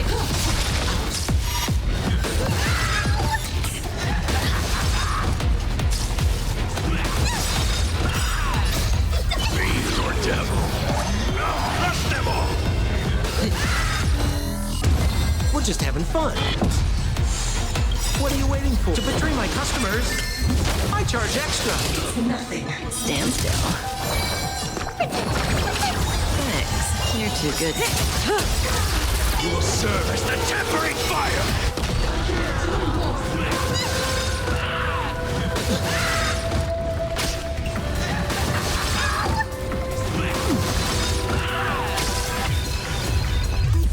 Please devour all!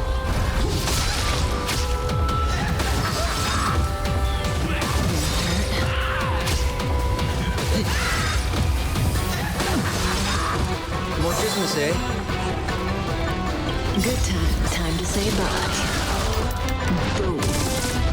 Absolutely cannot let you touch me.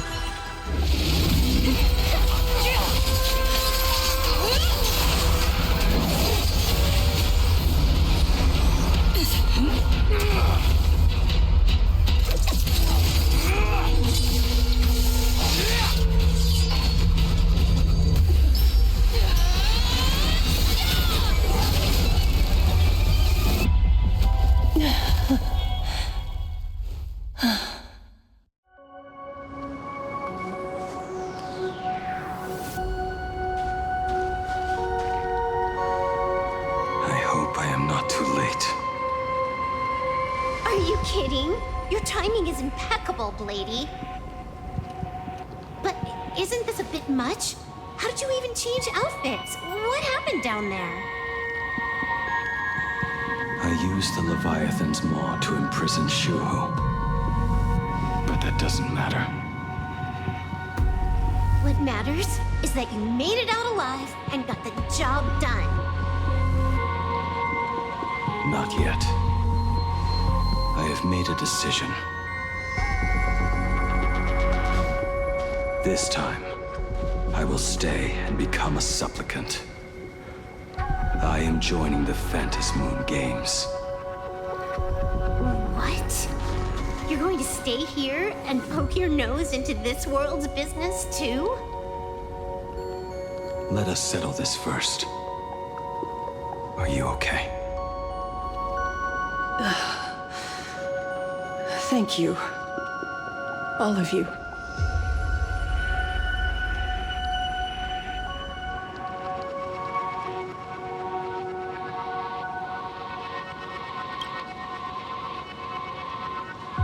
I will do everything I can to help you.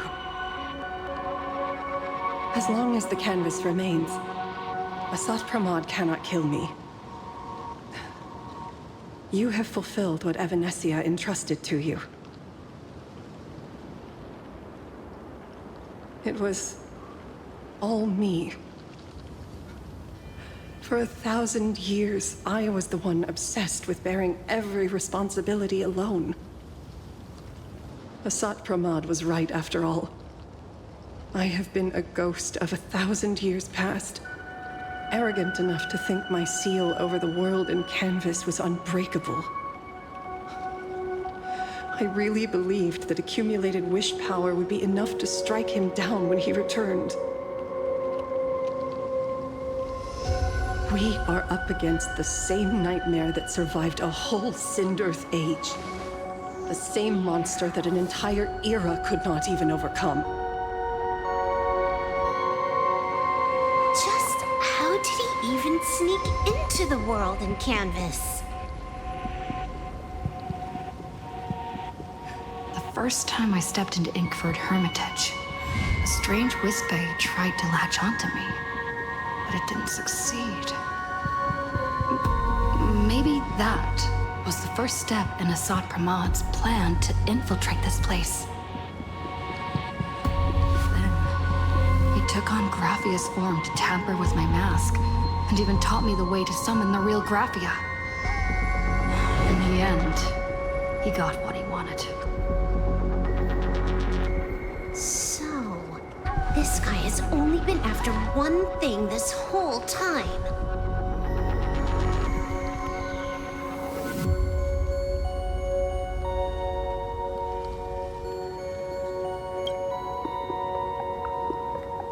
And to awaken the husk of the veracity, we need to leave this place as soon as possible. The giant maw that swallowed me is starting to stir. But he mentioned he had something more important to do.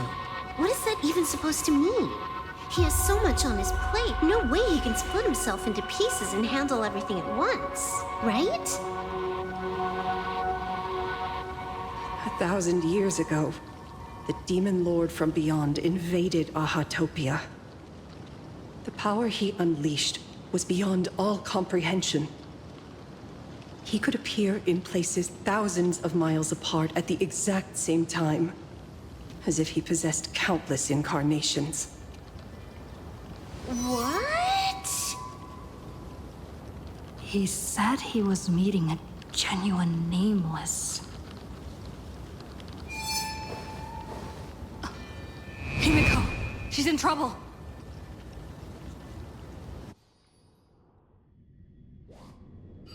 The biggest problem? Do you mean me?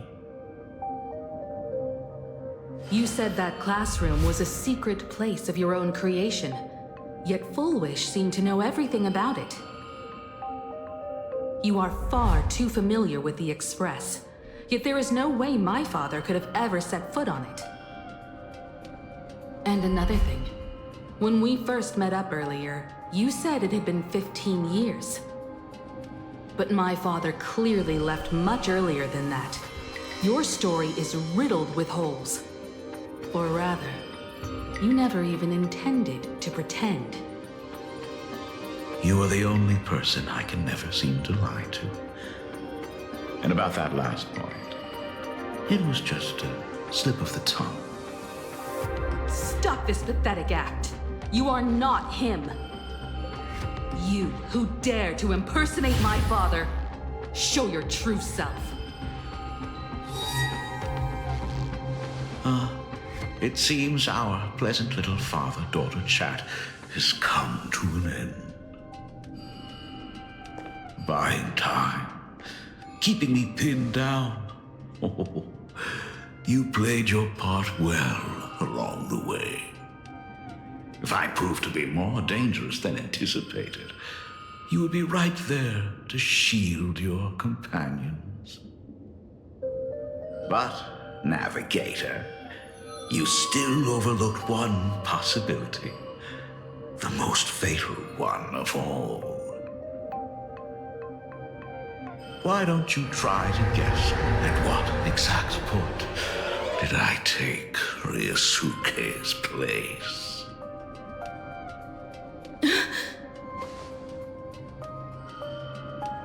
It happened on the day that man, in his desperate search for the source of the Weathering Curse to save his family, was destroyed by me.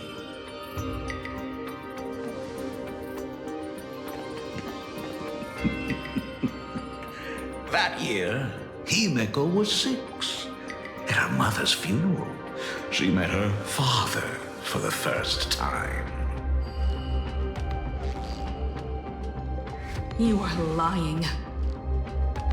I have told you only one lie in all these years, my dear daughter. Nice to meet you.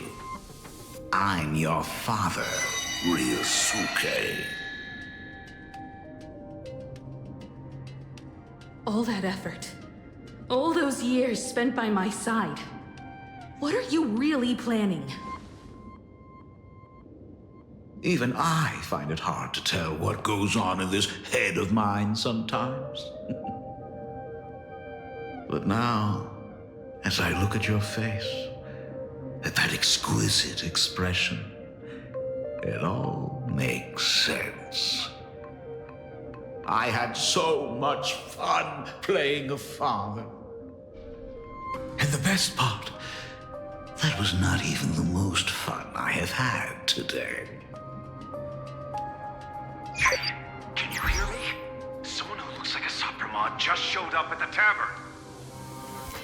We are under attack by Asai Pramad. Don Hung and I will do everything we can to cover Yao Guang. I've played along this far, so why not make it interesting? Let us add a dash of red to our little opening act. You have proven your theory by tearing off the mask of Ryusuke. As a courtesy, it's now time to strip away your disguise. The ugliest lie of the Trailblaze. The truth that has been hidden for 15 years. When the Phantom Moon is full again, I will be there as I have promised.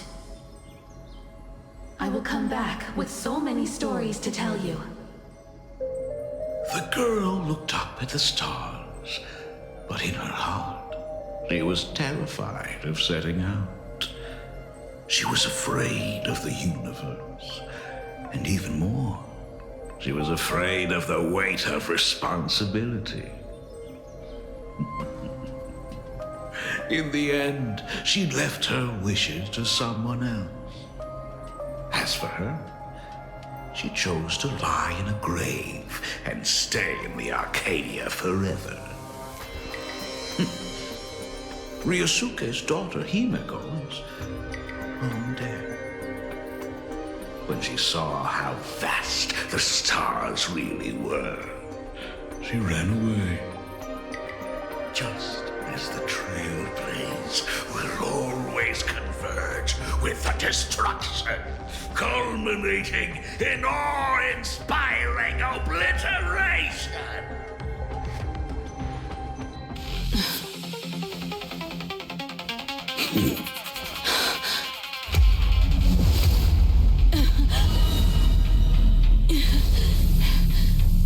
So, you really are a fake.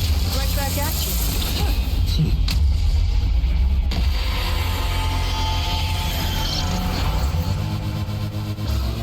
O denizens of this Arcadia, lost in its splendor, once I beheld the Astral Express rise again towards the stars here.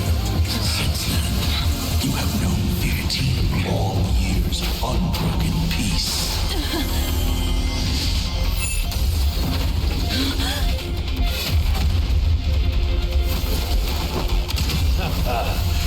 It's been a while, old friend.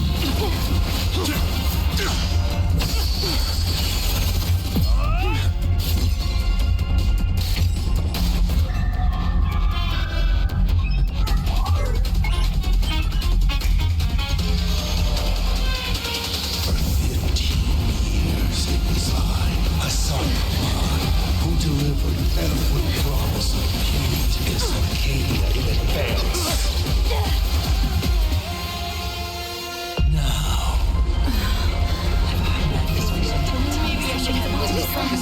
Please indulge in these long overdue surprises.